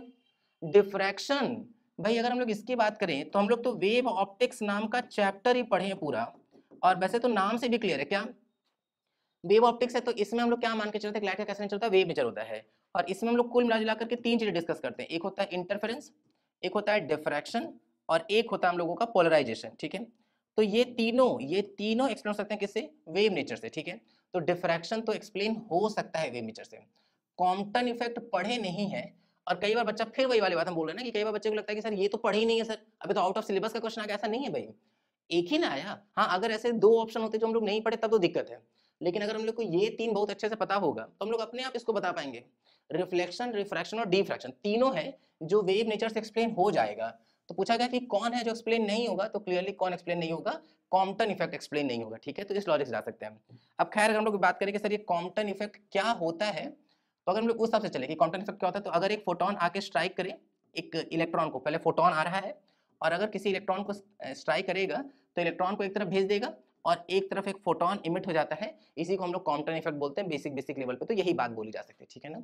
आगे बढ़ रहे हैं हम लोग, शुरुआत करते हैं, एक बार क्वेश्चन पढ़ लेते हैं। लिखा है the velocity time graph of an object moving along a straight line is shown in the figure, what is the distance covered by the object between t = 0 and t = 4 second. सबसे पहली बात, graph किसके पीछे बना हुआ है, velocity और time के पीछे बना हुआ है। किसी भी ग्राफ से दो तरह का डेटा हम लोग निकाल सकते हैं, एक तो स्लोप और एक होता है हम लोगों का एरिया। तो वहीं सोचना शुरू करते हैं ना, स्लोप एंड एरिया की बात करते हैं। स्लोप का मतलब क्या होता है, स्लोप का मतलब होता है डिवाइड, इसका मतलब क्या होता है, इसका मतलब होता है डिफरेंशिएशन। एरिया की बात करें तो एरिया का मतलब क्या होता है, एरिया का मतलब होता है मल्टीप्लाई, मल्टीप्लाई, और इसका मतलब क्या होता है, इसका मतलब होता है इंटीग्रेशन, ठीक है। तो यही दो बातें ही हैं जो हम लोग के काम की हैं। सबसे अच्छा तरीका क्या है, सबसे अच्छा तरीका कि यूनिट से कर लेते हैं भाई, मीटर पर सेकंड में अगर हम लोग सेकंड से मल्टीप्लाई करें तो क्लियरली कट पिट जाएगा, मीटर आता हुआ दिखाई देगा। इसका मतलब कि एरिया से डिस्टेंस निकलेगा या डिस्प्लेसमेंट निकलेगा। तो वीटी ग्राफ अगर कभी भी बना हुआ है तो हम लोगों को निकालना होगा एरिया, अगर वो डिस्टेंस या डिस्प्लेसमेंट कुछ भी पूछे हैं, ठीक है ना। फिलहाल अगर हम लोग देखें तो पहले वेलोसिटी बढ़ रहा है, फिर वेलोसिटी कांस्टेंट हुआ है, तो पहले वेलोसिटी बढ़ा है एंड देन वेलोसिटी कांस्टेंट हुआ है, लेकिन डायरेक्शन अभी नहीं बदला है। इसका मतलब ऐसे ही चलता जा रहा है। अगर ऐसे ही चलता जा रहा है तो डिस्टेंस के लिए हम लोग सबको जोड़ देंगे, तो जोड़ देते हैं भाई। तो अगर डिस्टेंस निकालना है कहाँ से कहाँ तक, 0 से 4 तक का, तो एरिया निकालते हैं। इसका एरिया क्या हो जाएगा 1/2 इंटू में बेस, और इंटू में क्या हो जाएगा हाइट, हाइट की बात करेंगे 10, तो क्लियरली आ जाएगा 10। इसकी बात कर लेते हैं एक बार, इस वाले का एरिया, तो बेस मतलब विड्थ इंटू हाइट कितना हो जाएगा 10, भाई 4 है ना पूरा, 4 में 2 जाती है तो 2 ही ना बचा, तो 2 इंटू 10 कितना आ जाएगा 20, ऐड कर लेंगे ओवरऑल तो कितना आ जाएगा 30 मीटर। बोलो है ना, बहुत बेसिक, मतलब एकदम आसान सा क्वेश्चन पूछ लेगा। तो 30 मीटर मतलब इसका ऑप्शन नंबर फर्स्ट आ जाएगा, क्लियर है ना। आगे बढ़ रहे हैं,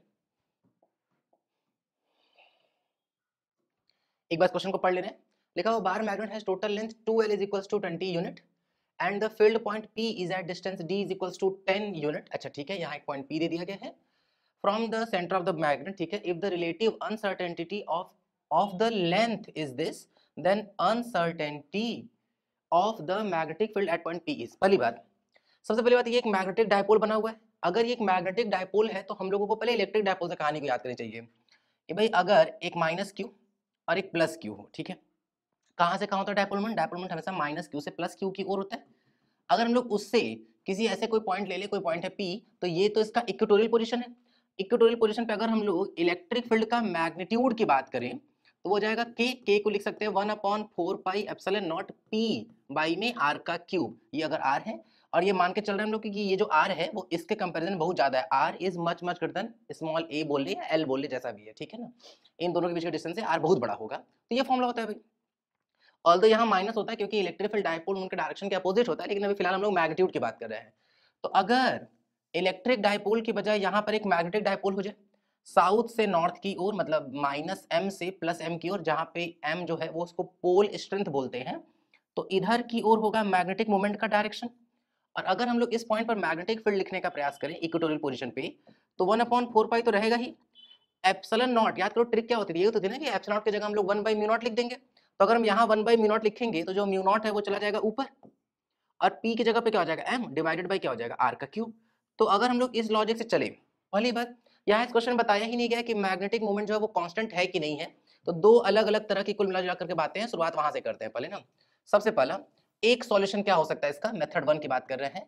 अगर हम ये मान के चल रहे हैं कि एम जो कि मैग्नेटिक मोमेंट है, अगर ये हो जाए कांस्टेंट, ठीक, और लेंथ में मेजरमेंट मतलब ये जो डी है उसके मेजरमेंट की बात करें, तो उसमें आर जो है भाई परसेंटेज चेंज अगर 1% से कम होता है तो पावर को कोफिशिएंट बना सकते हैं। तो अगर हम लोग परसेंटेज चेंज इन बी लिखे, परसेंटेज चेंज इन बी, तो वो क्या हो जाएगा minus of 3 times percentage change in are, percentage change in are, ठीक है ना। और ये माइनस ये बता रहा होगा कि भैया आर बढ़ेगा तो मैग्नेटिक फील्ड घटेगा। खैर हम लोगों को केवल अनसर्टेनिटी की बात करनी है, तो प्लस माइनस दोनों लिख लेते हैं, कोई दिक्कत है नहीं। एक बढ़ेगा तो एक घटेगा, एक घटेगा तो एक बढ़ेगा, वैसे वाली बातचीत है, ठीक है। आर में कितना परसेंटेज चेंज है, एक का 3 से मल्टीप्लाई कर लेंगे तो 3%, ये आंसर आ जाएगा, ठीक है।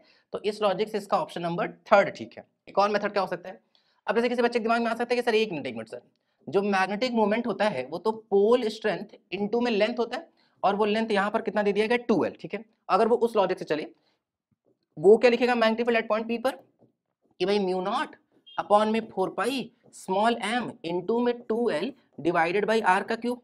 क्योंकि यहाँ इस क्वेश्चन में क्या लिखा हुआ है, रिलेटिव अनसर्टेनिटी इन लेंथ।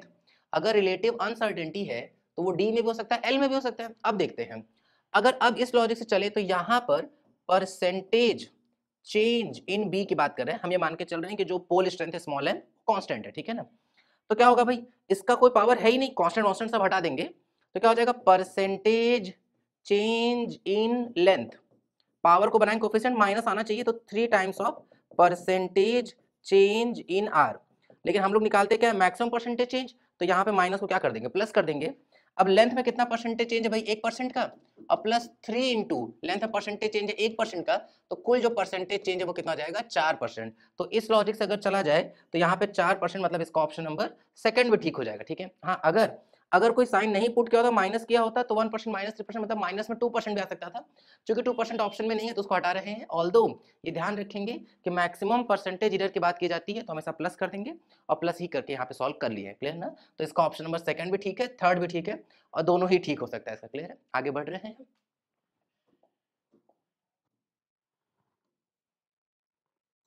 एक बार क्वेश्चन को पढ़ ले रहे हैं। लिखा हुआ earth has mass 8 times and radius 2 times that of a planet, ठीक है। कि अर्थ का जो मास है वो 8 टाइम्स है किसी प्लैनेट के मास का, अर्थ का जो रेडियस है वो 2 टाइम्स है उस रेडियस का जो किसी पर्टिकुलर प्लैनेट का है, ठीक। क्या पूछा गया कि if the escape velocity from the earth is 11.2 kilometre per second, बिल्कुल ऑब्वियस है तो पता भी होना चाहिए हम लोग को, ठीक है। The escape velocity in kilometre per second from the planet will be, शुरुआत करते हैं। सबसे पहले अगर हम लोग escape velocity का फॉर्मूला देखें तो वो होता है अंडर रूट में 2gm/r ना, या me/r अगर हम लोग अर्थ के लिए लिख रहे हैं तब।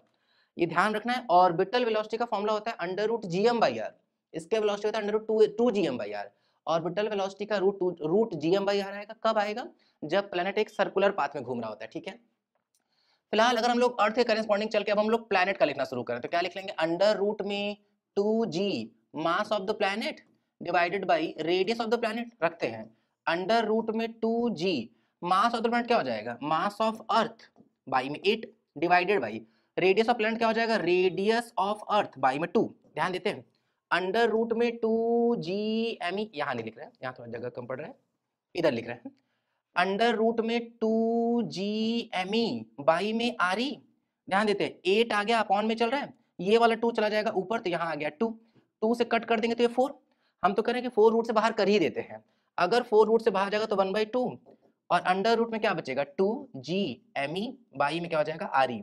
और ये जो है वो तो इसके वेलोसिटी ऑफ द प्लैनेट है ही, इसके वेलोसिटी ऑफ द प्लैनेट, इसका मतलब कि क्या हो जाएगा वी स्केप, प्लैनेट नहीं अर्थ है ये, इसके velocity of earth divided by 2। इसका मतलब कि इसके वेलोसिटी जो प्लैनेट का है वो क्या आ गया, इसके वेलोसिटी ऑफ अर्थ बाई में 2। अर्थ का इसके वेलोसिटी कितना दे दिया गया हम लोगों को 11.2, 11.2 बाई 2 कर लेंगे तो 2 5 जा 10 और 2 6 जा 12, मतलब 5.6 किलोमीटर पर सेकेंड। 5.6 किलोमीटर पर सेकंड मतलब इसका ऑप्शन नंबर सेकंड ठीक हो जाएगा, क्लियर है ना। तो अर्थ का लिखे थे, फिर प्लैनेट का लिखे, प्लैनेट को कन्वर्ट करते गए हैं, और जो बचा उसको हम लोग वापस क्या लिख रहे हैं, इसको वेलोसिटी ऑफ अर्थ बाई में 2 आ गया, रख दिए आंसर आ गया, क्लियर है। आगे बढ़ रहे हैं,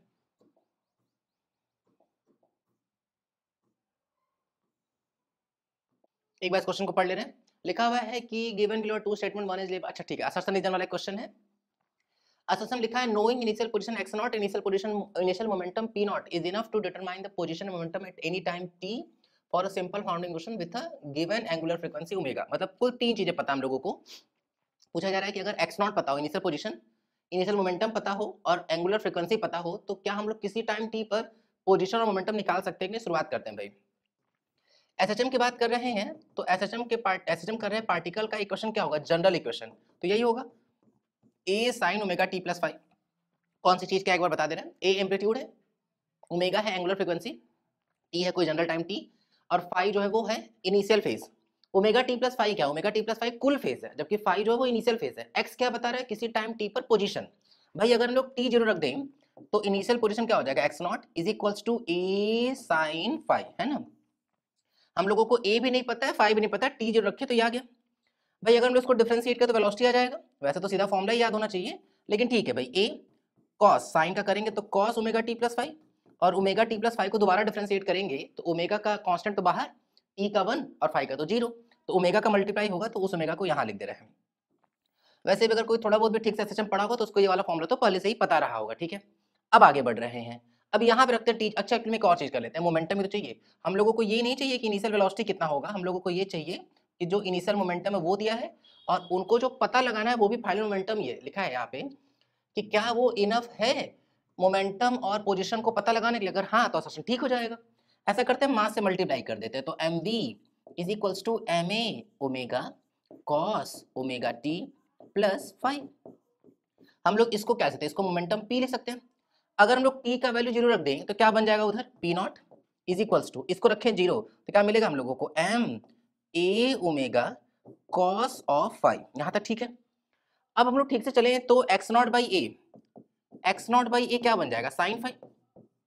फिर अगर हम लोग अपॉन में लेके जाए तो p naught by M A omega, ये क्या बन जाएगा? Cos five. अगर हम लोग दोनों को स्क्वायर करके जोड़ दें, क्लियरली दिखना चाहिए, जैसे स्क्वायर करके जोड़ेंगे तो इस तरफ तो वन बन जाएगा। क्यों? क्योंकि sine square theta plus cos square theta तो वन होता है, तो sine square five plus cos square five one हो जाएगा। और हम लोगों को मिलेगा क्या? हम लोगों को मिलेगा इस तरफ क्या मिलेगा? इस तरफ मिल जाएगा एक्स नॉट बाई ए का होल स्क्वायर, और दूसरी तरफ हम लोगों को क्या मिलेगा? P naught by M A omega, इस पूरे का होल स्क्वायर, क्लियरली किसके इक्वल? वन के इक्वल। अब हम लोग को क्या क्या पता है भाई? एक्स नॉट पता है, पी नॉट पता है, क्लियरली ए पता चल जाएगा यहाँ से। भाई ए स्क्वायर होगा ना दोनों डिनोमिनेटर में, अगर उधर भगा दें हम लोग तो क्या मिलेगा? ए स्क्वायर किसके इक्वल? इधर लिख दें, ए स्क्वायर इधर ले आ रहा है तो क्या मिलेगा यहाँ पे? एक्स नॉट का स्क्वायर प्लस पी नॉट का square by M square omega square is equal to क्या हो जाएगा? ए का स्क्वायर। इधर ए का स्क्वायर है तो इधर जाकर के रूट बनाया। अब हम लोगों को साफ साफ दिखना चाहिए कि एम्पलीट्यूड तो पता चल गया, क्योंकि ये सब कुछ हम लोग को पता ही था, ठीक है। जैसे ही एम्पलीट्यूड पता चलेगा, अब किसी भी टर्म में रखें, हम ये नहीं कह रहे हैं कि आसान है कि कठिन है, हम बस ये कह रहे हैं कि निकाल सकते निकाल सकते उस पर आ रहे हैं। भाई अगर हम लोग यहाँ पर ए का वैल्यू पुट कर दें, ए का वैल्यू पुट कर दें तो क्या फाइव आता हुआ दिखाई देगा? जैसे ही फाइव पता चल गया, एक बार हम लोग वापस अपने एक्सप्रेशन पे चलते हैं, x is equals to A sine omega T plus five. ध्यान सोचो एक बार, हम लोगों को फाइव पता चल चुका है, ए पता चल ही चुका है, तो क्लियरली x पता चल गया कि नहीं? और जैसे ही x पता चला, अब कुछ भी पूछा जाए सब पता चल जाएगा हम लोगों को, ठीक है। तो बिल्कुल आराम से पता लगाया जा सकता है, तो असर्शन बिल्कुल परफेक्ट है, ठीक है। रीजन में क्या लिखा है कि the amplitude and phase can be expressed in term of x not and P not. बिल्कुल सही बात है, लिखा जा सकता है भाई। एक बार हम लिख के दिखाते हैं। जैसे अभी अभी हम लोगों को क्या पता चला था? अभी अभी हम लोगों को पता चल चुका है कि x is equals to A sine omega T plus five, है ना। अगर हम t जीरो रख दें तो ये x की जगह क्या बन जाएगा? x naught is equals to क्या मिल जाएगा? a sine five. अगर हम a का वैल्यू पुट कर दे तो क्या मिल जाएगा? x naught is equals to a की जगह पे अंडर रूट में x नॉट का स्क्वायर प्लस p नॉट का स्क्वायर बाई में m स्क्वायर ओमेगा स्क्वायर, और इनटू में क्या हो जाएगा? Sine five. अपॉन में जाएगा, साइन हो जाके साइन इनवर्स बना देगा, तो बिल्कुल निकाला जा सकता है। और यही तो बात है, असर्शन में हम यही दोनों चीज पता लगाए, तभी तो हम ये बोले हैं कि नहीं हाँ बिल्कुल है कि किसी भी टाइम t पर हम लोग मोमेंटम और पोजीशन पता लगा सकते हैं।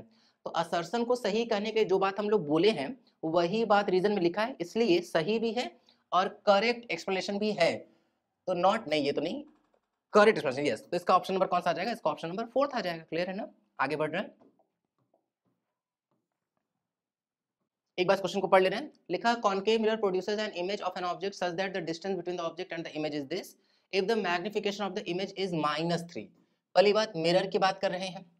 मिरर के केस में अगर मैग्निफिकेशन नेगेटिव आया, इसका मतलब कंफर्म हो जाता है कि जो इमेज है वो रियल है, इमेज इज रियल, प्रोवाइडेड कि ऑब्जेक्ट जो है वो रियल हो, ठीक है ना, जो कि मैक्सिमम केसेस में रहेगा। तो अगर ऑब्जेक्ट रियल है तो यू नेगेटिव होगा, और यू अगर ऑब्जेक्ट रियल है और एम भी नेगेटिव आ रहा है, इसका मतलब कंफर्म होगा कि इमेज रियल है, ठीक है।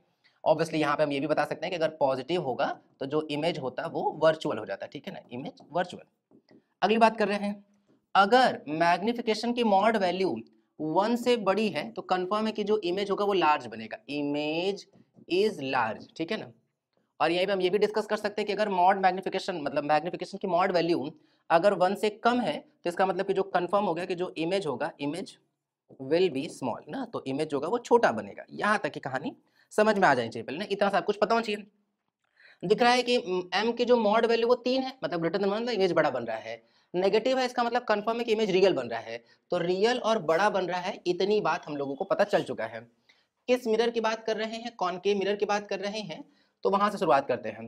कॉनकेव मिरर के केस में अगर हम लोगों को इमेज चाहिए रियल, तब तो फोकस के उधर ही रखना पड़ेगा, बड़ा चाहिए, इसका मतलब कंफर्म है कि जो ऑब्जेक्ट रहा होगा वो बिटवीन एफ एंड सी रहा होगा, फोकस और सेंटर ऑफ कर्वेचर के बीच में ऑब्जेक्ट रहा होगा, तभी उस केस में जो इमेज होगा वो उल्टा बनेगा, रियल बनेगा, बड़ा बनेगा, रियल इन्वर्टेड एंड लार्ज। तो ये हो जाएगा, कौन सा काम करेगा, वी इमेज, इमेज डिस्टेंस का।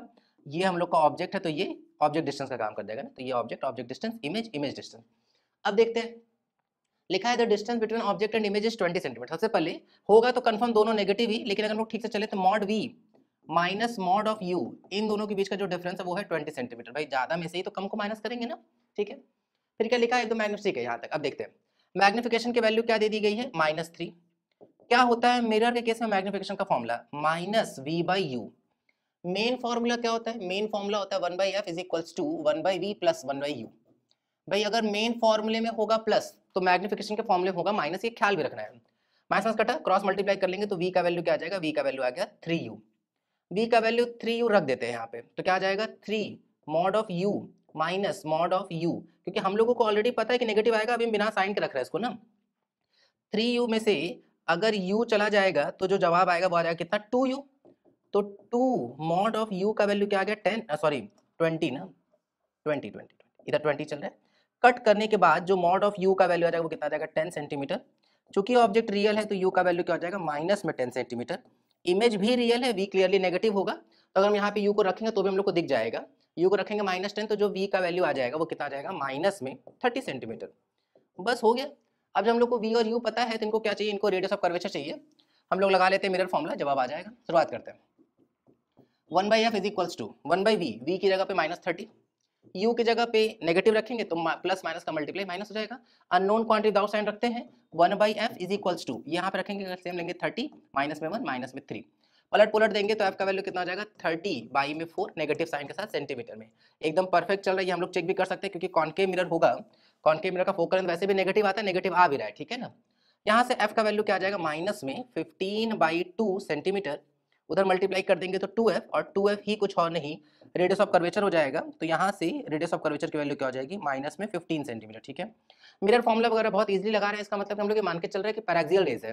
पैराक्सियल रेज हमेशा होगा जब तक कि ये ना बोला जाए कि मार्जिनल रेज वगैरह है, ठीक है। तो चूंकि पैराक्सियल रेज है तो मिरर फॉर्मूला वगैरह सब कुछ वैलिड है प्रॉपर्ली। तो आर का वैल्यू जो आ जाएगा वो कितना आ जाएगा माइनस में 15 सेंटीमीटर।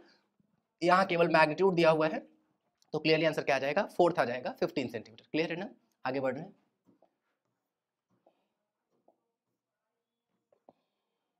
एक बार क्वेश्चन को पढ़ लेते हैं। लिखा body of mass 4 kg is placed on a plane at a point P having coordinate this. अच्छा शुरुआत में वहां रखा है, under the action of the force, constant force है भाई, it move to a new point Q having coordinate this in 4 second, the average power and instantaneous power. शुरुआत करते हैं भाई।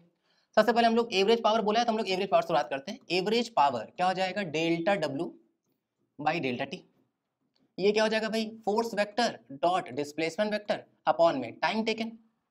एफ वैल्यू दिया हुआ, डिस्प्लेसमेंट की बात करें तो शुरुआत में यहां था, फाइनली यहां है। डिस्प्लेसमेंट होता है क्या, डिस्प्लेसमेंट होता है final position minus initial position. भाई एक्स और वाई के फॉर्म में दिया हुआ है तो हम आई कैप और जे कैप के फॉर्म में लिख लिए इसको, क्योंकि जेड नहीं दिया हुआ तो के कैप हटा दिए। माइनस करेंगे 6 में से 3 जाएगा तो कितना बच जाएगा 3 आई कैप, 10 जे में से 4 जे जाएगा तो प्लस में 6 जे कैप। क्लियरली हम लोग को देखना चाहिए कि अब डॉट प्रोडक्ट करना है। डॉट प्रोडक्ट कैसे करते थे, आई में आई का मल्टीप्लाई, जे में जे का मल्टीप्लाई, के में के का मल्टीप्लाई, और आई कैप जे कैप के कैप को नहीं लिखते हैं, ठीक है ना, क्योंकि ये स्केलर प्रोडक्ट है। शुरुआत करते हैं। फोर्स पता है 2 into 3 6, 3 into 6 18, divided by time taken, कितना समय लिया है 4 सेकेंड। तो यहाँ अगर हम लोग देखेंगे ध्यान से तो पहले कितना आ जाएगा 18 6 24, 24 बटे में 4 कर देंगे तो यहाँ पे कितना आ जाएगा 6 वॉट आ जाएगा, क्योंकि हम लोग एम के सिस्टम में लेके चले तो वॉट या फिर जूल पर सेकंड। तो यहाँ से हम लोगों को दिख रहा है कि जो एवरेज पावर है वो है 6 वॉट। अब प्रॉब्लम क्या है ना, प्रॉब्लम ये है कि रेशियो बोल दिया, ये रेशियो बोल दिया तो फिर ऐसा है कि हम लोग को सब कुछ कैलकुलेट करना पड़ेगा, क्योंकि क्या कटा क्या बचा कुछ आइडिया ही नहीं है ना। अब आगे बढ़ते हैं, एक बार दोबारा फिर से शुरुआत करते हैं। अब निकालना हम लोगों को पावर इंस्टेंटेनियस। इसके हम लोग क्या लिख लेंगे, डी डब्ल्यू बाई में D T, F vector dot ds vector divided by dt, और ds बाई dt क्या हो जाएगा, वेलोसिटी, तो f डॉट v। वैसे भी ये फॉर्मूला पता होना चाहिए कि इंस्टेंटेनियस पावर का फॉर्मूला f डॉट v हो जाता है, ठीक है, एफ वी। अब बात है कि शुरुआत कैसे करें, तो हम लोग कहां लेके चलते हैं भाई, फोर्स पता है हम लोगों को, फोर्स पता है तो एक्सेलरेशन पता चल जाएगा। एक्सेलरेशन जो होगा वो कांस्टेंट होगा, क्योंकि फोर्स भी कांस्टेंट है, मास तो कांस्टेंट है ही सही, ठीक है। एक्सेलरेशन की बात करते हैं तो क्या आ जाएगा, फोर्स डिवाइडेड बाई मास। मास कितना है 4 को हम लोग बाहर ही रहने दे रहे हैं ना। फोर्स कितना हो जाएगा 2i कैप प्लस में 3j कैप। क्या बोला गया है कि body of mass this placed on this under the action of force it moves to a point this and this. A body placed रखा हुआ था तो इनिशियल वेलोसिटी 0 हो जाएगा। शुरुआत करते हैं भाई, v is equals to U plus A T. सबसे बेसिक बात अगर हम लोग चले तो सबसे पहला क्वेश्चन तो ये आना चाहिए सर ये लगा सकते हैं, तो लगा सकते हैं भाई, क्योंकि एक्सेलरेशन कांस्टेंट है तो इक्वेशन मोशन वैलिड है। तो u तो है 0 क्योंकि रखा गया था। a की बात करेंगे तो 1/4 2i कैप प्लस में 3j cap at the end of 4 second, तो 4 4 कट जाएगा। तो जो वेलोसिटी आया 4 सेकंड पर वो कितना है 2i cap plus 3j cap, 2i cap plus 3j cap metre पर सेकंड, ठीक है ना। तो ये आ गया हम लोगों का वेलोसिटी। अब वेलोसिटी पता है, फोर्स पता है, तो इंस्टेंटेनियस पावर के लिए सीधा दोनों का क्या कर देते हैं, डॉट प्रोडक्ट कर देते हैं। तो दोनों का डॉट प्रोडक्ट स्टार्ट करते हैं भाई।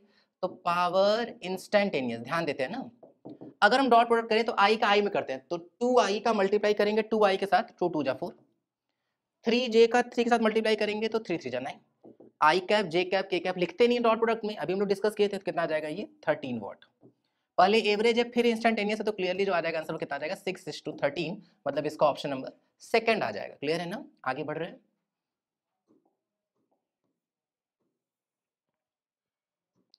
एक बार पढ़ लेते हैं क्वेश्चन। लिखा हुआ है कि in the circuit shown here assuming threshold voltage of diode is negligibly small than voltage, अच्छा ये मान ले रहे हैं कि इसके थ्रू जो भी ड्रॉप हो रहा है पोटेंशियल ड्रॉप वो लगभग 0 ही है, तो voltage VAB is correctly represented by, अच्छा ठीक है, हाफ वेव रेक्टिफायर का सेटअप बनाया, अगर याद हो तो रेक्टिफायर्स का इस्तेमाल करते हैं अल्टरनेटिव करंट को डायरेक्ट करंट में बदलने के लिए। अल्टरनेटिव करंट वो करंट होता है जो एक सर्टेन टाइम में अपना डायरेक्शन बदल लेता है, जबकि जो डायरेक्ट करंट होता है वो अपना डायरेक्शन कभी नहीं बदलते हैं ना। तो ये तो हाफ वेव रेक्टिफायर का सेटअप बना, अगर किसी बच्चे को ये बात याद होती तो जो आउटपुट होगा वो तो डीसी जैसा होगा, ये तो डायरेक्शन बदल रहा है ना, तो ये नहीं हो सकता है। VAB वुड बी 0, ये भी गलत है, या तो थर्ड आएगा या तो 4 आएगा, क्योंकि इसमें भी डायरेक्शन नहीं बदल रहा है इसमें डायरेक्शन नहीं बदल रहा है।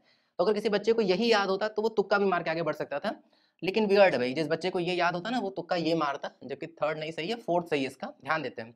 बहुत अच्छा क्वेश्चन किया, और हमको जहां तक याद है ना ये एक प्रश्न सीबीएसई बोर्ड में भी आ चुका है, ठीक है, तो बड़ा इंपॉर्टेंट है। अब खैर सीबीएसई बोर्ड की तो बात ही क्या की जाए, बहुत कठिन कठिन क्वेश्चन आने लगे हैं अब तो, खैर उनकी बात कर नहीं रहे हैं, हम लोग वापस आ रहे हैं यहाँ पर, ध्यान देते हैं। इन the circuit shown here assuming threshold voltage of diode, ठीक है ठीक है ठीक है ना, शुरुआत करते हैं। सबसे पहले यहाँ ले लेते हैं एक बार प्लस, यहाँ ले लेते हैं माइनस, जैसे यहाँ लेंगे प्लस यहाँ लेंगे माइनस, तब तो ये डायोड जो होगा वो रिवर्स बायस में होगा, रिवर्स बायस में होगा तो ये ओपन सर्किट जैसा बिहेव करने लगेगा।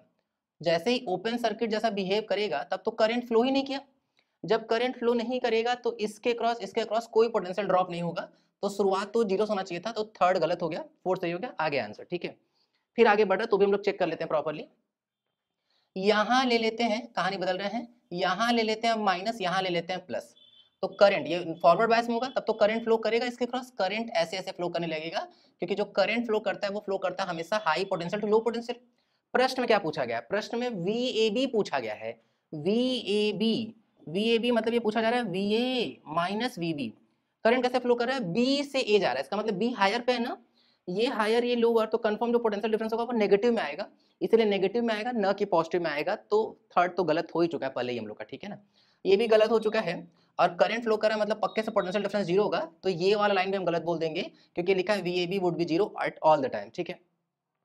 अब यहाँ एक बच्चा काउंटर क्वेश्चन भी पूछता है कई बार कि सर चलिए अच्छा आपको तो मान लीजिए, चलिए अब आंसर लग रहा है सोच समझ के आए हैं आप, पलट के बताइए एक बार, शुरुआत से करिए, यहाँ माइनस यहाँ प्लस, तब क्यों प्लस माइनस, माइनस प्लस से भी तो शुरू कर सकते थे, तो सही बात है कर सकते थे शुरू, देखो ध्यान, अगर ऐसा शुरू किया रहता तो फॉरवर्ड बैच में होता, करंट ऐसे चल रहा होता, ठीक है, करंट ऐसे अगर चल रहा होता तो पोटेंशियल ड्रॉप यहाँ होता, अभी भी हम यही लिखते हैं कि भैया VAB चाहिए, VA माइनस VB चाहिए, तो अगर हम लोग ध्यान से देखें तो ये वाला है ज्यादा, कम में से ज्यादा को माइनस करेंगे तो नेगेटिव आएगा, तो इसका एक और पॉसिबिलिटी सही हो जाता, अगर मान लेते हैं ग्राफ ऐसा बना होता ऐसा, तो वो भी सही होता, ठीक है ना, तो सोच के नहीं आए थे हम ये बात, इसका मतलब ये होगा कि हम लोग पहले क्वेश्चन को सॉल्व करते हैं तो ये भी सही हो सकता था, ये भी सही हो सकता था, पेपर में हमेशा एक ही प्रेजेंट होगा, दोनों नहीं प्रेजेंट होगा, ये नहीं सोचने लगना कि सर अगर दोनों होता तब, ऐसा कभी होगा ही नहीं भैया, तो ये होगा या तो ये होगा, तो ये चूंकि प्रेजेंट है इसलिए फोर्थ वाला सही आ गया, तो कोई दिक्कत नहीं है, अगर ऐसे शुरू किए होते तो पहले ये खोजते नहीं मिलता, तो समझ में आ गया था कि भाई तब इसका मतलब यहाँ चालू कैसे किए होंगे, यहाँ चालू किए होंगे, यहाँ पे प्लस यहाँ पे माइनस, जनरली ऐसे चालू भी करते हैं, ठीक है, तो हम एक बेसिक सा तरीका ही बता दे रहे हैं कि टॉप वाले भी प्लस बॉटम वाले माइनस लेके चलेंगे, मेजॉरिटी ऑफ द टाइम यही वाला आंसर मिल जाएगा, ठीक है ना। तो वापस हम बता दे रहे हैं कि ये रिवर्स था, तो करंट फ्लो किया नहीं, करंट फ्लो नहीं किया मतलब पोटेंशियल ड्रॉप आया ही नहीं, इसलिए जीरो, एंड फिर जब कहानी बदलेगा, क्योंकि अल्टरनेटिव करंट कौन सा करंट है भाई, वो करंट जो एक सर्टेन टाइम के बाद अपना डायरेक्शन बदलेगा ना, और साफ साफ ये अल्टरनेटिव का ग्राफ भी है, इक्वेशन भी वही है, तो एक टाइम के बाद अपना वो डायरेक्शन बदल रहा होगा, तो कभी प्लस माइनस फिर कभी माइनस प्लस, तो ऐसे करके स्विच होता रहेगा, डायोड भी कभी फॉरवर्ड कभी रिवर्स में स्विच होता रहेगा, ये हाफ वेव रेक्टिफायर का सेटअप ही है, ठीक है ना। फिर इसी का कॉन्टेम्प्रेरी एक आता है, जुगाड़ आता है कि फुल वेव रेक्टिफायर, जहाँ पे हम लोगों को अगर दो डायोड वगैरह का इस्तेमाल करते तो ऐसे ऐसे ऐसे ऐसे ऐसे मिलता है ऐसे, या तो अगर ठीक से लगाएं कहानी तो ऐसा ऐसा ऐसा मिलता है, ठीक है ना। तो ये सब खैर वो वाली कहानी, अगर किसी को रेक्टिफायर याद आ रहा होगा तो, ठीक है ना, आगे बढ़ रहा है। एक बार क्वेश्चन को पढ़ ले रहे हैं, लिखा हुआ है infinite wire has a circular bend of radius a and carrying a current I as on the figure, the magnitude of magnetic field at the origin O of the arc is given by, ठीक है। सबसे पहली बात कि अगर हम लोग ठीक से देखें तो यहाँ कुल हम लोग को तीन सेगमेंट दिखना चाहिए, तीन सेगमेंट, एक सेगमेंट ये है, एक सेगमेंट ये वाला है और एक सेगमेंट यहाँ से है, ठीक है ना।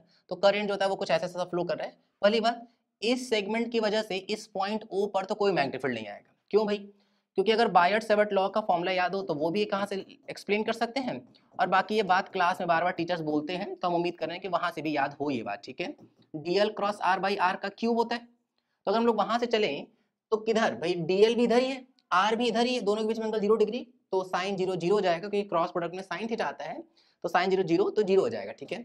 तो इस वाले वायर की वजह से तो मैग्नेटिक फील्ड आएगा ही नहीं।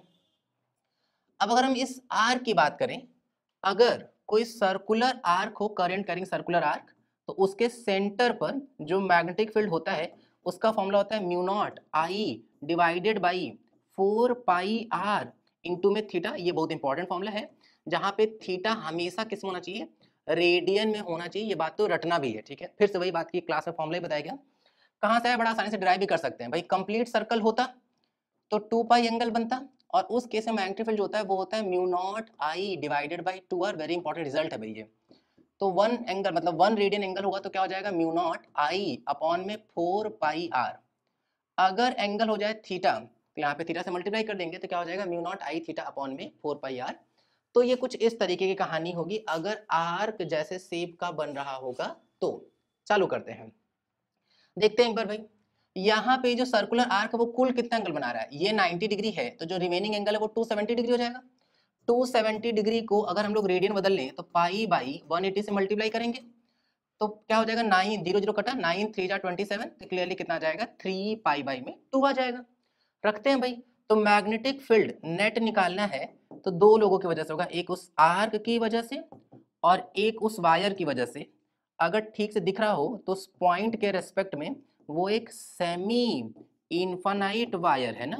चालू करते हैं भाई, अगर आर की बात करें तो म्यू नॉट आई, थीटा की बात करेंगे तो 3 pi by 2 divided by 4 pi, R की जगह पे क्या हो जाएगा, ए हो जाएगा। डायरेक्शन निकाल लेते हैं, फिंगर्स राइट हैंड के फिंगर्स को कर्ल करते हैं in the direction of flow of current, तो थंब बताता है मैग्नेटिक फील्ड का डायरेक्शन, तो करंट के डायरेक्शन में अपने फिंगर्स को कर्ल करेंगे तो थंब बता रहा है कि भैया इनवर्ड होगा, मतलब मैग्नेटिक फील्ड जो हो जाएगा वो हो जाएगा क्रॉस प्लस। सेमी इनफाइनाइट के बारे की बात करते हैं, यहाँ से करंट इधर जा रहा है, तो याद करो, अगर फॉर्मूला अगर याद हो तो magnetic field due to straight wire formula क्या होता है, mu naught I divided by 4 pi D, sine theta 1 plus sine theta 2, किसी किसी को cos theta 1 plus cos theta 2 भी याद हो सकता है। Sine theta 1 plus sine theta 2 perpendicular से बनाया गया एंगल है, ठीक है ना, जबकि cos theta 1 plus cos theta 2 वो वायर से बनाया गया एंगल था, ठीक है। चूंकि एक तरफ से इंफिनिटी, तो एक तरफ से एंगल 90 डिग्री तो साइन 90, एक तरफ से वहीं पर है तो साइन 0 डिग्री हो जाएगा। साइन 90 का वैल्यू 1, तो फॉर्मूला क्या आ जाएगा, म्यू नॉट आई अपॉन में 4 पाई डी। वैसे भी सेमी इनफाइनाइट वायर का रिजल्ट तो याद भी रखना होता है, ठीक है ना। तो क्या आ जाएगा, म्यू नॉट आई अपॉन में 4 पाई, वो जो पॉइंट है उसका वायर से परपेंडिकुलर डिस्टेंस तो ए ही है, तो 4 पाई ए। डायरेक्शन देख लेते हैं, थंब को रखते हैं करंट डायरेक्शन में, जिधर निकालना होता है मैग्नेटिक फील्ड उधर अपने फिंगर्स को स्ट्रेच करते हैं, पाम बता देता है मैग्नेटिक फील्ड का डायरेक्शन। तो थंब को रखे करंट डायरेक्शन में, फिंगर उस पॉइंट की तरफ स्ट्रेच किए तो पाम बता रहा है कि इनवर्ड, तो ये भी इनवर्ड, मतलब ये वाला भी क्या हो जाएगा, क्रॉस हो जाएगा। दोनों का डायरेक्शन अगर सेम है तो सीधा हम लोग जोड़ भी सकते हैं। तो पहले जो जो कॉमन दिख रहा है उसको सीधा हम लोग कॉमन ले लेते हैं ना। म्यू नॉट आई अपॉन 4 पाई, ये तो कॉमन, म्यू नॉट आई अपॉन 4 पाई ये कॉमन, अंदर क्या बचेगा 3 पाई बाई 2 प्लस में क्या बच रहा है 1, क्योंकि यहाँ तो कुछ बचा ही नहीं है ना। तो म्यू नॉट आई अपॉन 4 पाई बाहर, 3 पाई बाई 2 प्लस 1, मतलब इसका ऑप्शन नंबर सेकंड ठीक हो जाएगा, सेकंड, फोर्थ नहीं, फोर्थ में 2 लिखा हुआ है, ठीक है। आ गया आंसर भाई, हो गया, क्लियर है ना, आगे बढ़ रहे हैं। एक बार क्वेश्चन पढ़ ले रहे हैं, लिखा हुआ uniform rod of mass 250 gram having length this is balanced on a sharp edge at 40 centimetre mark. अच्छा, एक यूनिफॉर्म रॉड है जिसका मास दे देगा 250 ग्राम और इसका लेंथ दे दिया गया हम लोगों को कितना, 100 सेंटीमीटर, ठीक। भाई अगर यूनिफॉर्म रॉड है तो जो इसका सेंटर ऑफ मास होगा एकदम बीचों बीच होगा, अगर सेंटर ऑफ मास एकदम बीचों बीच होगा तो जो mg होगा वो डाउनवर्ड लगेगा। अभी चूंकि हमको दिख रहा है कि सारे मासेस, सारे के सारे जो मास हैं वो जो है ग्राम में है, और जो हम लोग से पूछा जा रहा है वो भी जवाब ग्राम में है, तो ग्राम में ही चलने देते हैं, ठीक है ना। क्या लिखेंगे, 250 ग्राम इंटू में क्या हो जाएगा जी, ठीक। फिर क्या लिखा हुआ है कि balance on a sharp edge at 40 centimetre mark, यहाँ पे बैलेंस किया गया है 40 सेंटीमीटर मार्क पे ना, तो ये डिस्टेंस दे दिया गया हम लोगों का 40 सेंटीमीटर। अब mass of 400 gram is suspended at 10 centimetre mark, अब यहाँ से 10 सेंटीमीटर के डिस्टेंस पर एक ऑब्जेक्ट हैंग कराया गया है जिसका मास कितना दे देगा 400 ग्राम, तो 400 ग्राम और mg के लिए यहाँ पे मल्टीप्लाई बाई g कर लेंगे, ठीक है। यहाँ तक फिर क्या बोला गया है कि to maintain the balance of the rod the mass to be suspended at 90 centimetre mark. मान लेते हैं कि यहाँ से अगर हम लोग 90 सेंटीमीटर के मार्क पर जाएं तो बोला जा रहा है कि यहाँ पर हम लोग कितना वेट जो है वो हैंग करा दें, तो मान ले रहे हैं कि वो जो मास है वो है m ग्राम और इंटू में क्या कर लेते हैं हम लोग, चलो g कर लेते हैं, ठीक है। तो बात करते हैं भाई, पहली बात कि यहाँ ये जो बैलेंस कराया गया, जहाँ यहाँ से पकड़ के रखे हैं उस पर कितना फोर्स लग रहा है वो पता ही नहीं है। तो दिक्कत है कि जब वो नहीं पता है तो ऐसा करते हैं कि कहीं और लगाना, कहीं और से बैलेंस करने की बजाय, जैसे सबसे पहली बात क्या कराना है, बैलेंस करा देना है। बैलेंस कराने का मतलब कि इक्विलिब्रियम में होना चाहिए, इक्विलिब्रियम में होना चाहिए मतलब कि भैया नेट फोर्स भी जीरो हो और जो नेट टॉर्क है वो भी क्या हो जाए, जीरो हो जाए, ठीक है। फिलहाल यहाँ अननोन एक ही है तो हम लोग उसी के हिसाब से चलना शुरू कर देते हैं। जैसे नेट फोर्स जीरो करके हम लोग नहीं सॉल्व कर सकते, क्यों, क्योंकि जहां मार्क पे हम बैलेंस कर रहे हैं वहां कितना फोर्स लग रहा है नहीं पता हम लोगों को ना, तो नेट फोर्स जीरो करा के नहीं बैलेंस करा सकते, लेकिन हाँ नेट टॉर्क से देखते हैं बैलेंस होता है कि नहीं। अब प्रॉब्लम क्या है, प्रॉब्लम ये है कि यहाँ कितना फोर्स लगा नहीं पता। भाई ये बात याद रखनी होती है, क्या कि अगर कोई बॉडी इक्विलिब्रियम में है तो चाहे हम कोई भी पॉइंट के अबाउट नेट टॉर्क निकाले वो कंफर्म है कि जीरो आएगा ही आएगा, ठीक है। इसके अबाउट भी जीरो, इसके अबाउट भी जीरो, इसके अबाउट भी जीरो, किसी के अबाउट भी जीरो हो सकता है, लेकिन अगर हम किसी और के अबाउट जीरो करेंगे तो हमको यहाँ का फोर्स लिखना पड़ेगा। तो हम लोग क्या करते हैं ना, इसी पॉइंट के अबाउट टॉर्क लिखना शुरू कर देते हैं, इसको हम लोग लेट से पॉइंट ए मान लेते हैं। इससे फायदा क्या होगा, इससे फायदा होगा कि भाई अगर यहाँ इस मार्क की वजह से चाहे जो भी फोर्स लगा हो जिस पे बैलेंस कराए, लेट से n1 n2 कुछ भी माने अगर हम, तो n1 का इससे डिस्टेंस जीरो तो टॉर्क जीरो, n2 का इस पॉइंट से डिस्टेंस जीरो तो फिर भी टॉर्क जीरो, तो फोर्स अननोन है, लेकिन फिर भी चूंकि ए के अबाउट उस अननोन फोर्स का टॉर्क जीरो होगा तो अननोन फोर्स का एक्सप्रेशन नहीं आएगा। तो अच्छा है कि हम पॉइंट ए चुने, चुनने को हम कुछ और भी चुन सकते थे, इस बात का पूरा अच्छे से ध्यान रखना है हम लोगों को, क्लियर ना। शुरुआत करते हैं भाई, टॉर्क लिखना शुरू करते हैं। यहाँ फोर्स लग रहा है लेकिन टॉर्क जीरो है, क्योंकि टॉर्क का फॉर्मूला क्या होता है, वो होता है आर परपेंडिकुलर इंटू एफ, या R vector cross F vector, या आर एफ परपेंडिकुलर, अगर हम मैग्नीट्यूड मैग्नीट्यूड की बात कर रहे हैं तो, ठीक है ना। या तो एक फॉर्मूला है ही वो कि आर एफ साइन थीटा, जहाँ पे थीटा जो है वो आर और एफ के बीच का एंगल है, ठीक है ना। शुरुआत करते हैं भाई, सबसे पहली बात कि ये डिस्टेंस है 40, ये है 10, तो ये डिस्टेंस जो बचा वो 30 होगा, फिगर दिखने पर नहीं जाएंगे ना। तो आर क्रॉस एफ मतलब आउटवर्ड आएगा, इसकी वजह से देखेंगे तो आर इधर, आर क्रॉस एफ इनवर्ड, इस वाले की वजह से आर क्रॉस एफ करेंगे इनवर्ड, तो इसका इसका टॉर्क इनवर्ड, इस वाले का टॉर्क आउटवर्ड, तो आउटवर्ड टॉर्क इनवर्ड टॉर्क से बैलेंस करेंगे तो हम लोग सीधा क्या लिख सकते हैं कि भाई देखो यहाँ ध्यान देना ना, आर परपेंडिकुलर इनटू एफ लगा रहे हैं, तो कितना डिस्टेंस, ये 40 से 10, तो ये तो 30 हो जाएगा, तो 30 इनटू में लगने वाला फोर्स क्या हो जाएगा 400 ग्राम, और इनटू में क्या हो जाएगा जी, ये वाला जो टॉर्क होगा वो किधर होगा आउटवर्ड। अब ये इक्वल कर दे रहे हैं हम लोग सीधा किसके, जो इनवर्ड टॉर्क है उसके, आर क्रॉस एफ करते हैं ना, ध्यान देना ये 40 है, ये वाला जो 50 है, क्यों, क्योंकि जो सेंटर ऑफ मास हो तो बीचों बीच ही लगेगा, तो भाई अगर ये है 40 ये है 50, तो ये वाला जो डिस्टेंस होगा वो तो 10 ही ना बचा, तो क्या लिखेंगे 10 इंटू में 250 इंटू में जी, ग्राम चलने दे रहे हैं ना, फिर प्लस ये वाले का भी जो टॉर्क होगा वो भी इनवर्ड ही आएगा। इसको देखते हैं हम, ये यहाँ से कितने डिस्टेंस पर है, ये यहाँ से जो डिस्टेंस है वो है 90 सेंटीमीटर, ठीक, और ये जो पॉइंट है वो 40 पर है, तो ये जो सेपरेशन होगा वो तो 50 बचा, तो क्या लिख लेंगे 50 इंटू में क्या हो जाएगा m, जो कि पता करना है, और इंटू में क्या हो जाएगा जी, हर जगह से जी कट जाएगा, जब हर जगह से जी कट गया तो क्या बचेगा यहाँ पे 4 3 12, 3 0 यहाँ हो जाएगा, इज इक्वल टू यहाँ क्या हो जाएगा 2500 प्लस में यहाँ कितना हो जाएगा 50m, उधर जाके माइनस करें इसको, तो कॉमन ले लेते हैं, पहले हम तो कह रहे हैं कि 100 ले लेते हैं कॉमन, 100 कॉमन, तो 120 में से 25 चला जाएगा, इज इक्वल टू क्या चल रहा है 50m, यहाँ कट कर देंगे तो 2 बचा, 120 में से अगर हम 25 माइनस कर देंगे तो कितना बच जाएगा 95, 95 का डबल करेंगे तो आ जाएगा 190, क्योंकि सब कुछ ग्राम में चल रहा था तो यहाँ से जो m आएगा वो भी किस में आ जाएगा, ग्राम में आ जाएगा, तो 190 ग्राम, ठीक है 190 ग्राम, क्लियर है ना, आगे बढ़ रहे हैं, एक बार क्वेश्चन को पढ़ ले रहे हैं, लिखा है 400 gram solid cube having an edge of length 10 centimetre floats in water, how much volume of the cube is outside the water, ठीक है शुरुआत करते हैं, पहले लिखा है कि 400 ग्राम का एक सॉलिड क्यूब है जिसका लेंथ दे दिया गया हम लोगों को और वो वाटर में फ्लोट कर रहा है, भाई मास इज इक्वल्स टू क्या होता है वॉल्यूम इनटू डेंसिटी, है ना, वॉल्यूम इनटू डेंसिटी, अगर हम लोग ठीक से चल रहे हैं तो ये कितना है, ये चल रहा है 400 gram is equals to density पता नहीं कितना है, वॉल्यूम की बात करें क्या दिया हुआ है कि वो एक क्यूब है, वॉल्यूम ऑफ द क्यूब क्या होता है L into B into H करते हैं क्यूबॉइड के लिए, क्यूब के लिए क्या कर लेंगे साइड का क्यूब, अगर हम साइड का क्यूब करेंगे तो ये 1000 सेंटीमीटर का क्यूब हो जाएगा, यहाँ से दिखेगा कि डेंसिटी ऑफ जो सॉलिड है, डेंसिटी ऑफ सॉलिड वो क्लियरली कितना देगा, डिवाइड करेंगे तो यहाँ 2 जीरो से 2 जीरो कट जाएगा, 4/10 मतलब कितना 2/5 ग्राम पर सेंटीमीटर क्यूब, ये हम लोग पता लगा ले, ठीक है पता नहीं इसका यूज पड़ेगा कि नहीं पड़ेगा लेकिन देखते हैं एक बार ना, क्या हो रहा है कि वो फ्लोट कर रहा है वाटर में, भाई अगर हम लोग किसी कंटेनर के अंदर वाटर लें और वहां पर क्यूब ले लें, फ्रंट व्यू है इसका तो इसलिए ऐसा दिखाई दे रहा है, अगर हम लोग यहाँ पर कोई क्यूब ले लिए हैं ऐसे, है ना, तो कुछ पार्ट वाटर के अंदर होगा कुछ पार्ट बाहर होगा, पूछा जा रहा है कि कितना पार्ट है जो आउटसाइड द वाटर होगा, ठीक है पहली बात अगर ये फ्लोट कर रहा है तो डाउनवर्ड लगने वाला mg बुआंसी से बैलेंस हुआ होगा, ठीक है mg की बात कर रहे हैं, m की बात करें अगर हम लोग ध्यान से, भाई m को क्या ले सकते हैं डेंसिटी इंटू वॉल्यूम, डेंसिटी कितना उसका डेंसिटी है 2/5, पूरा वॉल्यूम हम लोग फिलहाल v मान लेते हैं, ध्यान रहे मास पता है के बावजूद हम लोग ऐसा कर रहे हैं क्योंकि हम लोगों से ये पूछा जा रहा है कि भाई कितना परसेंट जो वॉल्यूम वो बाहर या अंदर है, परसेंट नहीं मतलब कितना पार्ट है ना, how much volume of the cube is outside और इनसाइड, ठीक है शुरुआत करते हैं, भाई हम टोटल वॉल्यूम को v मान लिए तो क्या लिखेंगे मास को डेंसिटी इंटू वॉल्यूम, हम 400 ग्राम भी रख सकते थे लेकिन अभी नहीं रख रहे हैं ना, इंटू में क्या हो जाएगा d मतलब g, फिर अब हम लोग लिख रहे हैं बुआंसी फोर्स का फॉर्मूला, क्या होता है बुआंसी फोर्स का formula, v immersed rho of liquid into g, डूबा हुआ वॉल्यूम पता नहीं कितना है,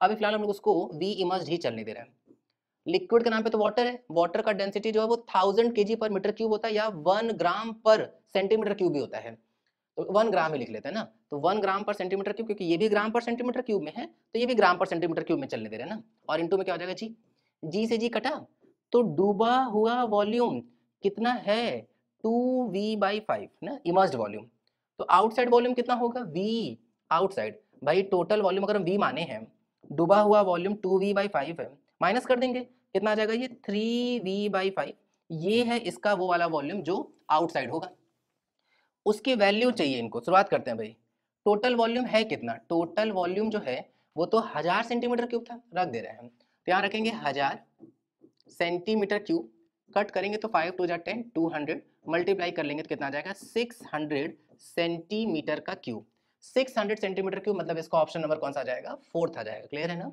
अच्छा कोई अगर थोड़ा लॉजिक लगाता है तो जैसे कुछ तो तुम एलिमिनेट वैसे ही कर सकते थे शुरू से ही, कैसे, पहले 4000 कैसे हो सकता है भाई, उसका खुद का वॉल्यूम जो है वही 1000 आ रहा है, तो 4000 1400 का कोई चांस ही नहीं था, तो फर्स्ट और सेकंड तो कभी जिंदगी में नहीं सकता था, थर्ड और फोर्थ के थोड़े चांसेस थे, तो अगर 50-50 मार के भगवान का नाम लेके तुक्का भी मार रहे होते हैं तो भी हो जाता, लेकिन क्या ही बताया जाए, तुक्का विक्का तो कम, जितना भरोसा करे उतना अच्छा है।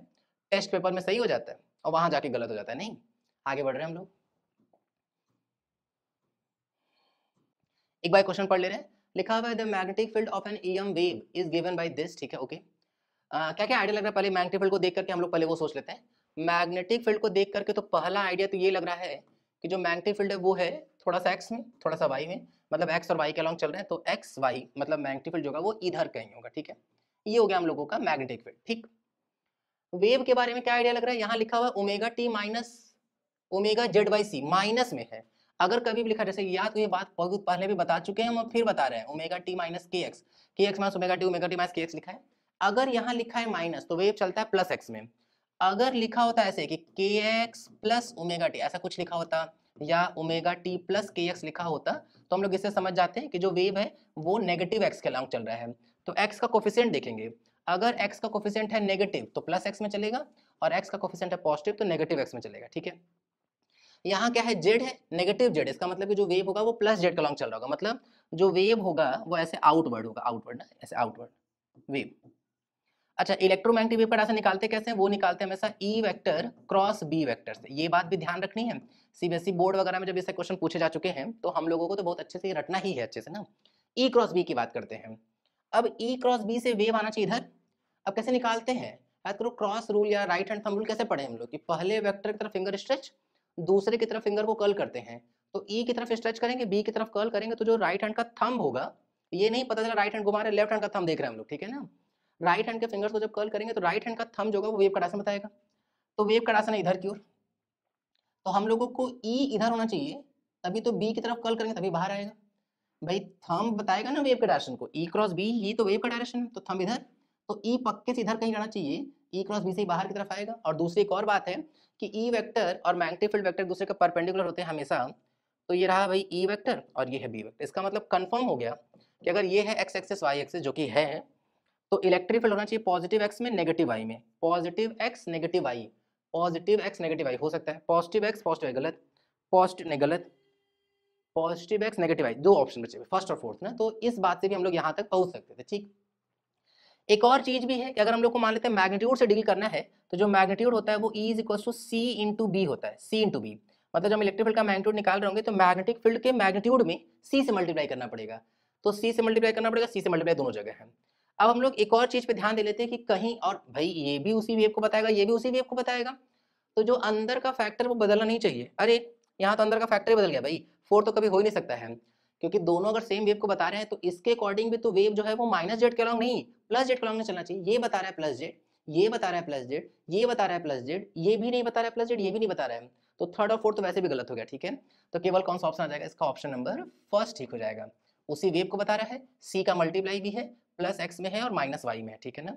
और मैग्नीट्यूड बाकी सब कुछ सेम होना चाहिए। जैसे इसका अगर हम लोग मैग्नीट्यूड निकालें, बी का मैग्नीट्यूड, तो क्या हो जाएगा? मैग्नीट्यूड की बात कर रहे हैं ना, तो वो हो जाएगा 30 इंटू अंडर रूट में दिस का स्क्वायर, तो 3/4 प्लस 1/4, 4/4 मतलब 1 रूट से बाहर आएगा तो 30। तो जो इलेक्ट्रिक फील्ड का मैग्नीट्यूड होना चाहिए वो c इंटू 30 होना चाहिए, और यहाँ बिल्कुल परफेक्ट वो आ रहा है, 30 है ही। इसका मैग्नीट्यूड अगर निकालेंगे, स्क्वायर करके जोड़ेंगे ना, रूट लगाएंगे अगर, तो भी ये 1 दे देगा, तो 1 इंटू 30 इंटू सी मतलब 30 इंटू सी आ रहा है। ठीक है, तो इस तरीके से इसका ऑप्शन नंबर कौन सा ठीक हो जाएगा? इसका ऑप्शन नंबर फर्स्ट आ जाएगा। क्लियर है ना? आगे बढ़ रहे हैं। इस क्वेश्चन को पढ़ लेते हैं एक बार। लिखा हुआ balloon and it's content having mass m is moving up with an acceleration a, the mass that must be released from the content so that the balloon start moving up with an acceleration 3a will be। ठीक है ना? अच्छा ठीक है ठीक है ठीक है। पहले क्या हो रहा है कि कोई एक बलून है, बलून के साथ कोई मास वास हैंग करा दिया गया है, और इसका ओवरऑल जो मास दे दिया गया वो है कैपिटल M। किधर की ओर जा रहा है ये? Moving up with an acceleration a। पहली बात, ऐसे केसेस हम लोग ये लेके चलेंगे कि इसके ऊपर एक एयर की वजह से फोर्स लग रहा है, और वो जो फोर्स है वो सिर्फ और सिर्फ उसके वॉल्यूम पर डिपेंड कर रहा है। ऐसे क्वेश्चन में मेंशन करना चाहिए इनको कि वॉल्यूम नहीं बदल रहा है मास को निकाल देने के बावजूद, लेकिन हम लोग ये बात मान के चलेंगे ना, ऐसे क्वेश्चन आ भी चुके हैं पास्ट ईयर्स में, और इस तरह के प्रश्न का बहुत अच्छे से एक्सपेक्टेशन करेंगे, मल्टीपल मॉड्यूल्स में मिलता है ये क्वेश्चन। तो सही से देखा जाए तो वॉल्यूम कांस्टेंट बोलना चाहिए, तभी यहाँ पे हम लोग फोर्स वगैरह को अगले आर्टिकल में भी सेम लेके चलेंगे, लेकिन ये ध्यान रखेंगे भाई वेल नोन मान के चलेंगे हम लोग ना। अब है क्या कहानी? डाउनवर्ड में तो जो है वो mg लगी रहे, थोड़ा सा मास कम कर दिए, तो मान लेते हैं कि x मास कम कर दिए, तो m माइनस एक्स अब मास बचा। ऊपर फोर्स अभी भी वही लग रहा है, क्योंकि वही हम बोले ना कि हम लोग ये मान के चल रहे हैं कि वॉल्यूम सेम है, नहीं तो कहानी बदल जाती। नीचे की ओर क्या लगेगा, m माइनस एक्स इंटू में जी। चूंकि नीचे लगने वाला फोर्स कम हो गया, ऊपर लगने वाला फोर्स वही है, तो साफ सी बात है कि स्पीड या सॉरी एक्सेलरेशन जो होगा वो बढ़ जाएगा, तो बढ़ गया है, क्लियरली बोला गया कि वो 3a हो जा रहा है, ठीक है ना। शुरुआत करते हैं, क्या लिखेंगे, f माइनस में mg is equals to ma। तो f का वैल्यू क्या आ जाएगा, mg प्लस में ma। यहां पर एक बार इक्वेशन बनाते हैं, क्या लिखेंगे, f minus m minus X into में g is equals to m minus X into में क्या हो जाएगा, 3a। f की वैल्यू रख दे रहे हैं, क्या लिखेंगे, mg प्लस में ma। g का अंदर मल्टीप्लाई कर रहे हैं, माइनस भी आ जाएगा, तो minus mg minus minus plus x into G is equal to, यहाँ देखते हैं, यहाँ पे अगर हम लोग मल्टीप्लाई कर ले 3a का अंदर, तो 3ma माइनस 3x इंटू में a। यहाँ से mg से mg कटा, ma इधर आके माइनस हो जाएगा, तो जैसे ही अगर हम लोग ma को इधर लाएंगे, ma को इधर लेके आएंगे, इधर ऑलरेडी कौन चल रहा है, इधर ऑलरेडी चल रहा है 3ma, ma इधर आके माइनस हो जाएगा, 3xa उधर जा रहा है, तो यहाँ से क्या हो जाएगा, xg plus 3xa is equals to, ma इधर आके माइनस होगा, तो 3ma में से अगर ma चला जाएगा तो क्या बच जाएगा, 2ma, ठीक है ना। यहाँ से x कॉमन लेकर के बाकी सबको उधर भगा दे रहे हैं, तो यहाँ जाएगा कितना, 2ma बाई में g प्लस 3a, तो 2ma by g plus 3a, 2ma by g plus 3a, 3a plus g लिखा हुआ है, तो इसको ऑप्शन नंबर कौन सा आ जाएगा, थर्ड आ जाएगा। क्लियर है ना, आगे बढ़ रहे हैं।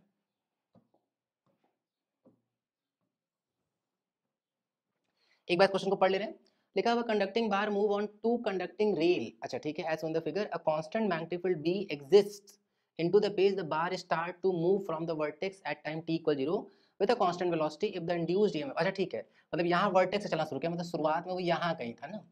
एक बार हम लोग इस फिगर को दोबारा से बना लेते हैं, ऐसा कुछ है, शुरुआत में यहाँ कहीं था, फाइनली वो यहाँ कहीं होगा। भाई कांस्टेंट वेलोसिटी चल रहा है, तो फिलहाल हम लोग वो वेलोसिटी मान लेते हैं, लेट्स से v, ठीक है ना। ये किसी टाइम t पर फोटो है, at time t, at time T जो ये रॉड है वो कितना लेंथ चल चुका होगा भाई, अगर हम लोग ये कंसीडर करके चल रहे हैं कि जो रॉड है उसका वेलोसिटी कांस्टेंट है, इस कंडक्टिंग रॉड का वेलोसिटी कांस्टेंट है, तो भाई स्पीड इज इक्वल टू क्या होता है, डिस्टेंस अपॉन टाइम टेकन, तो डिस्टेंस इज इक्वल टू क्या हो जाएगा, स्पीड इंटू टाइम, तो कितना लेंथ चल चुका होगा, v इंटू टी, यही होगा। ऐसा करते हैं, कुछ कुछ जुगाड़ मानते हैं ना, मान लेते हैं कि ये वाला एंगल थीटा है, तो पक्के से ये वाला एंगल भी थीटा होगा, क्योंकि ये दोनों इक्वल इक्वल दिख रहे हैं प्रॉपर्ली, ठीक है ना। तो अगर ऐसा होगा, ऑल्दो ये लोग लिखते नहीं है कि ये सिमेट्रिक नहीं है या ऐसा कुछ, लेकिन बनाते वैसा ही है, ठीक है ना, तो सिमेट्रिक है ये, तो भाई अगर हम लोग इसका एंगल ब्रेक कर दें, मतलब लेंथ अगर ब्रेक करें, कंपाउंड ब्रेक करें, इधर की ओर और इधर की ओर ध्यान देते हैं ना। सबसे पहली बात कि भाई ये वाला लेंथ पता है, ये पता लगाना है, तो थीटा साथ ये हुआ परपेंडिकुलर, ये हो गया बेस, तो अच्छा है कि हम लोग tan थीटा लगा लें, तो tan theta is equal to क्या हो जाएगा, परपेंडिकुलर मतलब vt डिवाइडेड बाय बेस जो भी है, लेट्स हम लोग इसको x मान ले रहे हैं ना, तो x, तो x का वैल्यू क्या हो जाएगा, vt बाई में tan थीटा। लेकिन अब ऐसे तो दो है भाई, ये भी x होगा तो ये भी तो x ही होगा ना। तो अगर एक रॉड चल रहा हो एक यूनिफॉर्म मैग्नेटिक फील्ड में, अगर हम लोग सब कुछ भूल जाए, केवल ये रॉड दिख रहा हो, अगर ये रॉड ऐसे चल रहा है, तो एक टाइम किसी टाइम t पर जो पोटेंशियल डिफरेंस होगा, ये तो एक मोशनल ईएमएफ का केस हो गया ना भाई। अगर एक रॉड किसी यूनिफॉर्म मैग्नेटिक फील्ड में, रॉड का लेंथ मान लेते हैं l है, और रॉड जो ऐसे किसी v वेलोसिटी चल रहा है, मैग्नेटिक फील्ड है b, तो इस केस में जो पोटेंशियल डिफरेंस होता है, इसका वैल्यू होता है BVL, जहां पे डेल्टा v है पोटेंशियल डिफरेंस, v है उस पार्टिकल का स्पीड, v क्रॉस b करते हैं, ये वाला हायर ये वाला लोअर पे आ जाएगा, जिधर थंब, भाई v क्रॉस b करेंगे, जिधर थंब होगा वो बताता है हायर को ना। इस तरह का प्रश्न इसी के मतलब इसी शिफ्ट के मॉर्निंग वाले पेपर में भी आ चुका था, 28 जनवरी के मॉर्निंग शिफ्ट में भी वो वाला क्वेश्चन डिस्कस किए चैनल पे, अगर समय मिले तो उसको भी देख लेना है भाई, ठीक है। तो इधर की ओर होगा, वैसे कोशिश करेंगे कि उसको डिस्क्रिप्शन में लगा दे उस वीडियो का लिंक, तो इधर की ओर हायर होगा, तो ये हायर ये वाला लोअर पे होगा, लेकिन जो पोटेंशियल डिफरेंस होगा वो BBL होगा। तो सिमिलरली हम लोग यहाँ लिखें अगर, तो B है, स्पीड है v, और हम लेंथ की बात करते हैं, लेंथ 2x हो जाएगा, तो यहाँ पे क्या आ जाएगा 2vt divided by tan theta. दिमाग लगाएं अगर हम लोग, तो टाइम के साथ ना b बदलेगा ना v बदलेगा ना एंगल बदलेगा, एंगल तो वही रहेगा। जैसे जैसे टाइम बीतता जाएगा, टाइम के प्रोपोर्शनल होगा पोटेंशियल डिफरेंस, क्यों, क्योंकि लॉजिक भी सही से चल रहा है भाई, कि जैसे ऊपर जाएगा वैसे वैसे इफेक्टिव जो लेंथ है वो धीरे धीरे बढ़ता चला जाएगा, ठीक है ना। तो क्लियरली जो पोटेंशियल डिफरेंस होगा वो टाइम के डायरेक्टली प्रोपोर्शनल होगा। यहाँ लिखा है कि वो जो ईएमएफ है वो डायरेक्टली प्रोपोर्शनल टू टी की पावर n है, तो वो n कितना है, तो वो n जो है वो 1 हो जाएगा। क्लियर है ना, आगे बढ़ रहे हैं। एक बार क्वेश्चन को पढ़ ले रहे हैं, लिखा हुआ है एन इलेक्ट्रिक डायपोल और डायपोल मोमेंट, डायपोल मोमेंट दे दिया गया हम लोगों को, is placed in uniform electric field of magnitude this, initially the dipole moment is parallel to the electric field, ठीक है, the work that needs to be done on the dipole to make its dipole moment opposite to the field, ठीक है। शुरुआत में क्या हो रहा है भाई कि मान लेते हैं कि इलेक्ट्रिक फील्ड जो वो ऐसे रखा हुआ है इस तरीके से, है ना, ऐसा। डायपोल भी जो है वो इसी तरह से रखा हुआ है, मतलब कि डायपोल मोमेंट का डायरेक्शन भी जो है वो इलेक्ट्रिक फील्ड के डायरेक्शन में, तो ये रहा P, ये रहा E, दोनों के बीच में एंगल जो है वो 0 डिग्री है। भाई पोटेंशियल एनर्जी का फॉर्मूला जो होता है वो होता है माइनस में PE cos थीटा, एटलीस्ट ये याद होना चाहिए। Work done by external agent जो होता है वो होता है प्लस में डेल्टा U, और वर्क डन बाई जो इलेक्ट्रोस्टैटिक्स या कंजर्वेटिव फोर्स होता है वो होता है माइनस में डेल्टा U। इतनी सारी बातें पता होनी चाहिए। क्वेश्चन में वर्क लिखा है, work that needs to be done, external agent का वर्क डन पूछ रहा है, ठीक है। और वैसे भी अगर कुछ नहीं लिखा होता तो हम लोग एक्सटर्नल का वर्क डन ही मान के चलेंगे, क्लियर ना। डेल्टा यू की बात करते हैं, क्या लिखेंगे, माइनस PE फाइनल वाला कॉस थीटा, तो कॉस थीटा 2, फिर माइनस, भाई किसी भी चीज का चेंज होगा ना, फाइनल माइनस इनिशियल, इनिशियल क्या हो जाएगा, माइनस में PE कॉस थीटा में 1। ऐसा करते हैं कि माइनस में PE जो है उसको ले लेते हैं हम लोग कॉमन, माइनस PE को कॉमन ले लिया जाए, तो माइनस में PE कॉमन, यहाँ क्या बचेगा कॉस, फाइनली क्या था, पहले एंगल 0 डिग्री है, घुमा के अपोजिट कर देना, मतलब एंगल कर देना 180, तो यहाँ हो जाएगा कॉस 180, माइनस P तो बाहर ही चला गया, तो माइनस कॉस 0, शुरुआत में तो एंगल 0 डिग्री है ना, तो ये हो जाएगा कॉस 0, कॉस 180 की वैल्यू -1, कॉस 0 की वैल्यू 1, -1 -1 -2, माइनस पहले से ही है, मल्टीप्लाई कर लेंगे तो कितना आ जाएगा 2P इंटू में E। अब क्या पूछा गया हम लोगों से, मेक डायपोल, अच्छा ठीक है, वही वर्क डन ही पूछ रहा है, तो 2P का वैल्यू कितना है वो दे दिएगा 6 इंटू 10 की पावर -6। इलेक्ट्रिक फील्ड की बात करें तो वो कितना है 10 की पावर 6, मल्टीप्लाई करेंगे तो ये कट आ जाएगा, क्लियरली जवाब क्या आ जाएगा 12 जूल आ जाएगा, 12 जूल, ठीक है ना। तो यहाँ क्या आ जाएगा, यहाँ आ जाएगा 12, क्लियर है ना। आगे बढ़ रहे हैं, एक बार क्वेश्चन को पढ़ ले रहे हैं। लिखा हुआ है the volume contraction of a solid copper cube of edge length this when subjected to a hydraulic pressure this would be, ठीक है भाई। बल्क मॉडुलस का सीधा straight forward formula based question पूछ लिया गया। क्या होता है formula, delta P by delta V by V, तो V को लगा सकते हैं ऊपर, यहाँ होता है एक माइनस साइन। भाई बल्क मॉडुलस क्या होता है, volumetric stress divided by volumetric strain, तो बहुत इंपॉर्टेंट है ये फॉर्मूला भी। बल्क मॉडुलस हम लोग को क्वेश्चन में दे दिया गया 1.4 इंटू 10 की पावर 11। फिर क्या लिखा हुआ है कि when subjected to hydraulic pressure, pressure दे दिया गया कितना 7 इंटू में 10 की पावर 6। बड़ा गजब है भाई, कभी कभी डेल्टा P लिखा होता है लेकिन चेंज ऑफ प्रेशर ना बोल के बस प्रेशर ही बोल देंगे, तो भी हम लोग को ध्यान रखना पड़ेगा कि भाई वो प्रेशर की जगह रख देंगे चेंज इन प्रेशर को भी, ठीक है। 7 इंटू 10 की पावर 6। फिर क्या लिखा हुआ, हम लोगों को इनिशियल वॉल्यूम दे दिया गया, उसका 10 सेंटीमीटर लेंथ दिया हुआ है, कॉपर का क्यूब है, वॉल्यूम क्या होता है क्यूब मतलब साइड का क्यूब, अगर साइड का क्यूब कर देंगे तो 10 10 10 1000, 1000 क्या सेंटीमीटर का cube divided by delta V, ध्यान देते हैं यह है न्यूटन पर मीटर स्क्वायर में, यह है पास्कल में, पास्कल न्यूटन पर मीटर स्क्वायर एक ही बात है, तो यूनिट कट गया, ठीक है। अब ध्यान देंगे अगर, तो delta V is equals to लिखते हैं 7 इंटू 10 की पावर 3 ये 6 ये, तो 9 हो जाएगा, डिवाइडेड बाई 1.4 इंटू 10 की पावर 11। इनका यूनिट तो कट गया, तो जो यूनिट इसका है उसी यूनिट में डेल्टा V आ रहा होगा, लेकिन हम लोगों को जो आंसर चाहिए वो mm क्यूब में चाहिए। पहले इसको कैलकुलेट कर लेते हैं फिर देखते हैं। एक 10 का मल्टीप्लाई कर लेंगे तो 7 इंटू 10 की पावर 9 डिवाइडेड बाई 14 इंटू 10 की पावर 10, यहाँ आ जाएगा 1/2, ऊपर जाएगा तो इंटू में 10 की पावर -1 सेंटीमीटर का cube. Kilo hecto deca metre deci centi milli, deci centi milli, centi milli मतलब 1 सेंटीमीटर बराबर 10 mm होता है। तो अगर हम कन्वर्ट करें इसको तो 3 बार सेंटीमीटर तो 3 बार 10, तो क्या आएगा 1/2 इंटू 10 की पावर -1, तो ठीक ठीक है ही भाई, क्योंकि 10 ऊपर जाकर के -10 हुआ, 9 -10 -1 बचा है। लेकिन सेंटीमीटर को mm बदलेंगे तो आ जाएगा 10 की पावर 3 क्या mm का क्यूब, ये कट गया तो 10 बचा, मतलब सॉरी 100 बचा, 100/2 क्योंकि 10 की पावर 2 ही तो बचेगा, तो यहाँ से कट पिट कर देंगे कितना आ जाएगा 50 mm क्यूब आएगा, 50, तो यहाँ पे आ जाएगा कितना 50, क्लियर है ना। आगे बढ़ रहे हैं, एक बार क्वेश्चन को पढ़ ले रहे हैं। लिखा हुआ है the value of current I in the electric circuit given below when potential at A is equal to the potential at B will be. अच्छा ठीक है, पोटेंशियल एट B इक्वल है तो I का वैल्यू पूछा जा रहा है। भाई अगर A और B इक्वल है तब तो इस ब्रांच में कोई करंट नहीं जाएगा, और अगर कोई करंट गया ही नहीं तो ये वाला खराब हो गया, ये खराब हो गया मतलब ये कहीं ना कहीं बैलेंस विट्यूशन ब्रिज हुआ कि नहीं। अगर ये विट्यूशन ब्रिज बैलेंस होगा तो कंफर्म लिख सकते हैं कि R1 by R2 is equals to R3 by R4, 20/40, cut कर देंगे तो 2, क्रॉस मल्टीप्लाई कर देंगे तो आर का वैल्यू कितना आ गया 20 ओम। ठीक है, तो आर का वैल्यू पता चल गया। जो खराब हो गया उसको लगाने का भी कोई सेंस नहीं है, हटा ही दे रहे हैं। तो 10 20 जुड़ के क्या हो जाएगा 30 ओम। फिर यहाँ पे 20 और 40 जुड़ के क्या हो जाएगा 60 ओम।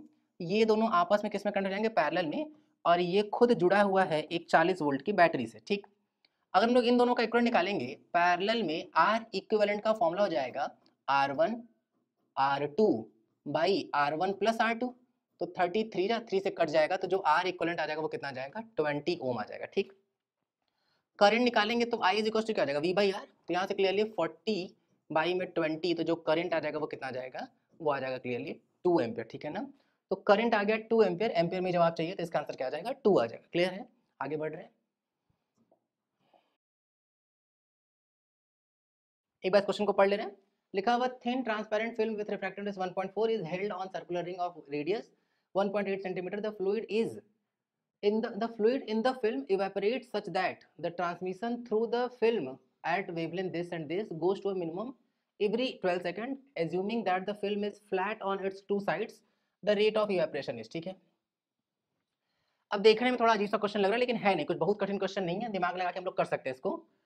थिन ट्रांसपेरेंट फिल्म है, एक ऐसा डिस्क जैसा, एक रिंग जैसा कुछ है, रिंग है, रिंग एक्चुअली में रिंग का रेडियस दे दिया गया हम लोगों को 1.8 सेंटीमीटर, और इस पर ही वो लिक्विड का जो फिल्म है वो है।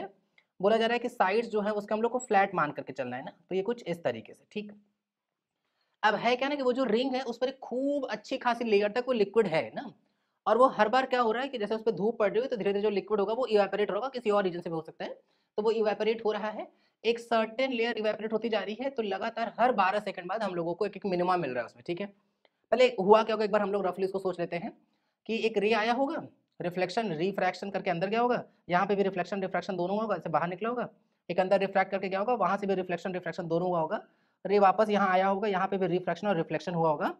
इन्हीं दोनों रेज के करेस्पॉन्डिंग हम लोगों को इंटरफेरेंस लेना होता है थिन फिल्म के केस में। ठीक है, थिन फिल्म के केस में जब एक लिक्विड के थ्रू थिन फिल्म होता है तो जो पाथ डिफरेंस होता है वो होता है 2 म्यू टी इंटू में कॉस आर।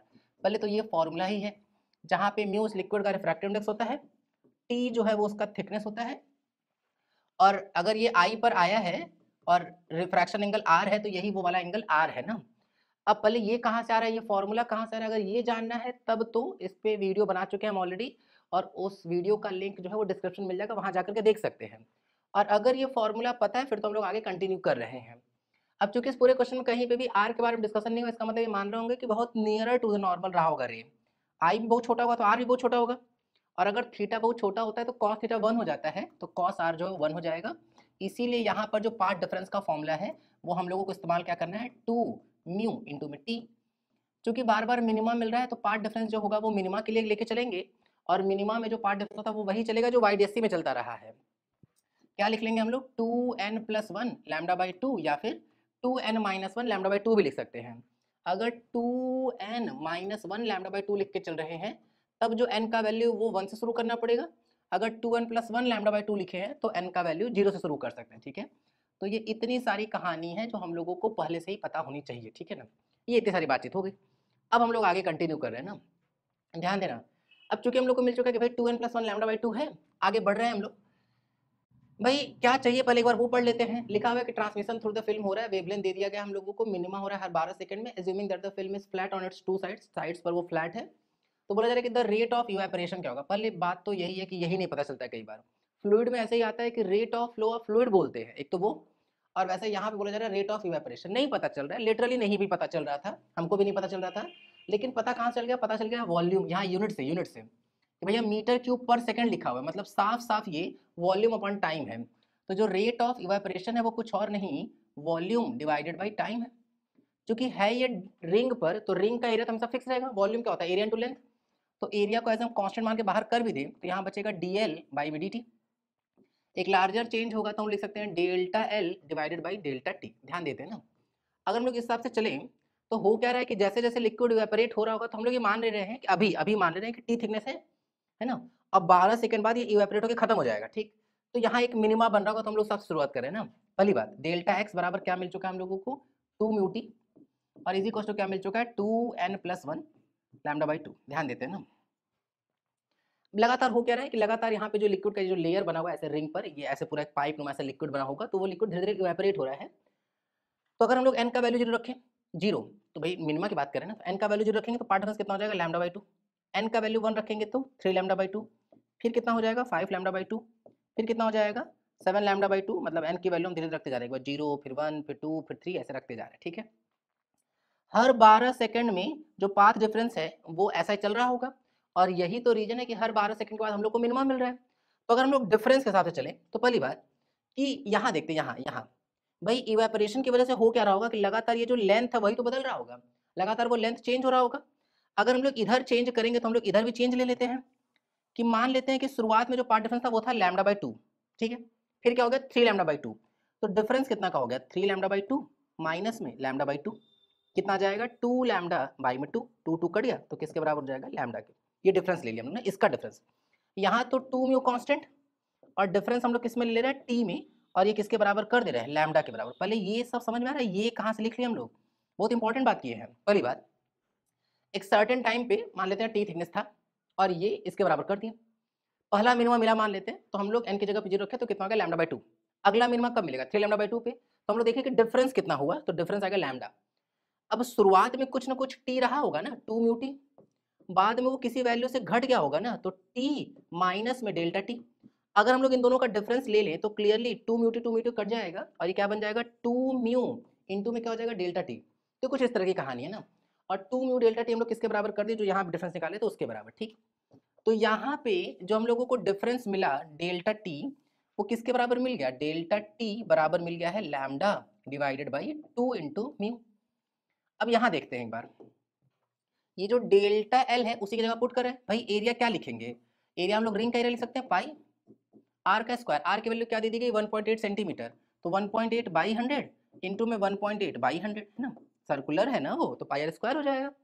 फिर इंटू में चेंज ऑफ लेंथ की बात कर रहे हैं तो कितना हो जाएगा लैम्डा, लैम्डा की वैल्यू कितनी है 560 इंटू में 10 की पावर -9, क्योंकि नैनोमीटर को हम लोग मीटर बदल दिए, डिवाइडेड बाई 2, म्यू की जगह पे कितना हो जाएगा 1.4 डिवाइडेड बाई, ये तो ये हो गया ना lambda divided by 2 mu, divided लगने वाला समय 12 भी तो होगा। बस अब तो कुछ बचा ही नहीं क्वेश्चन में, अब हम लोगों को लिटरली कैलकुलेशन ही करना है। तो वहीं से हम लोग अपनी कहानी की शुरुआत करते हैं, कैलकुलेशन चालू करते हैं एक बार ना। कैलकुलेशन बस देखने में थोड़ा भयानक सा लग रहा है लेकिन है नहीं कुछ खास, चलते हैं एक बार। क्या लिखेंगे पाई इंटू में 1.8 इंटू में 1.8 इंटू में 560 इंटू में 10 की पावर -9 डिवाइडेड बाई 100 100 10 की पावर 4, तो यहाँ आ जाएगा 10 की पावर 4, फिर इंटू यहाँ क्या हो जाएगा 2 इंटू 1.4 और इंटू में क्या हो जाएगा 12। शुरुआत कर रहे हैं भाई, अगर हम लोग पहले पॉइंट पॉइंट कट कर दें कि ये वाला पॉइंट इस वाले पॉइंट से कटा, तो ये पॉइंट इस पॉइंट से कट गया ना, ये पॉइंट से कट गया, तो 14 4 जा 56, 14 4 जा 56, ठीक है। यहाँ अगर हम लोग कट कर लें तो 4 से कट होगा तो ये 10, 4 3 जा 12, 3 6 जा 18, 2 से कट कर देंगे तो 3 जा, ठीक है।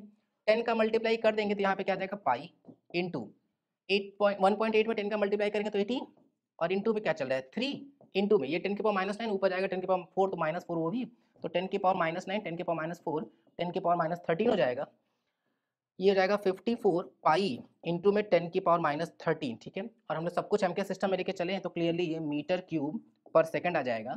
यहाँ लिखा हुआ है ब्लैंक स्पेस पाई इंटू 10 की पावर -13, मतलब ये जो खाली स्थान है वहाँ हम लोग कितना भर देंगे 54 भर देंगे, क्लियर है ना। तो ये था हम लोगों का 28 जनवरी को जो इवनिंग शिफ्ट में पेपर हुआ था उसके फिजिक्स सब्जेक्ट का सॉल्यूशन, क्लियर है ना। Thank you.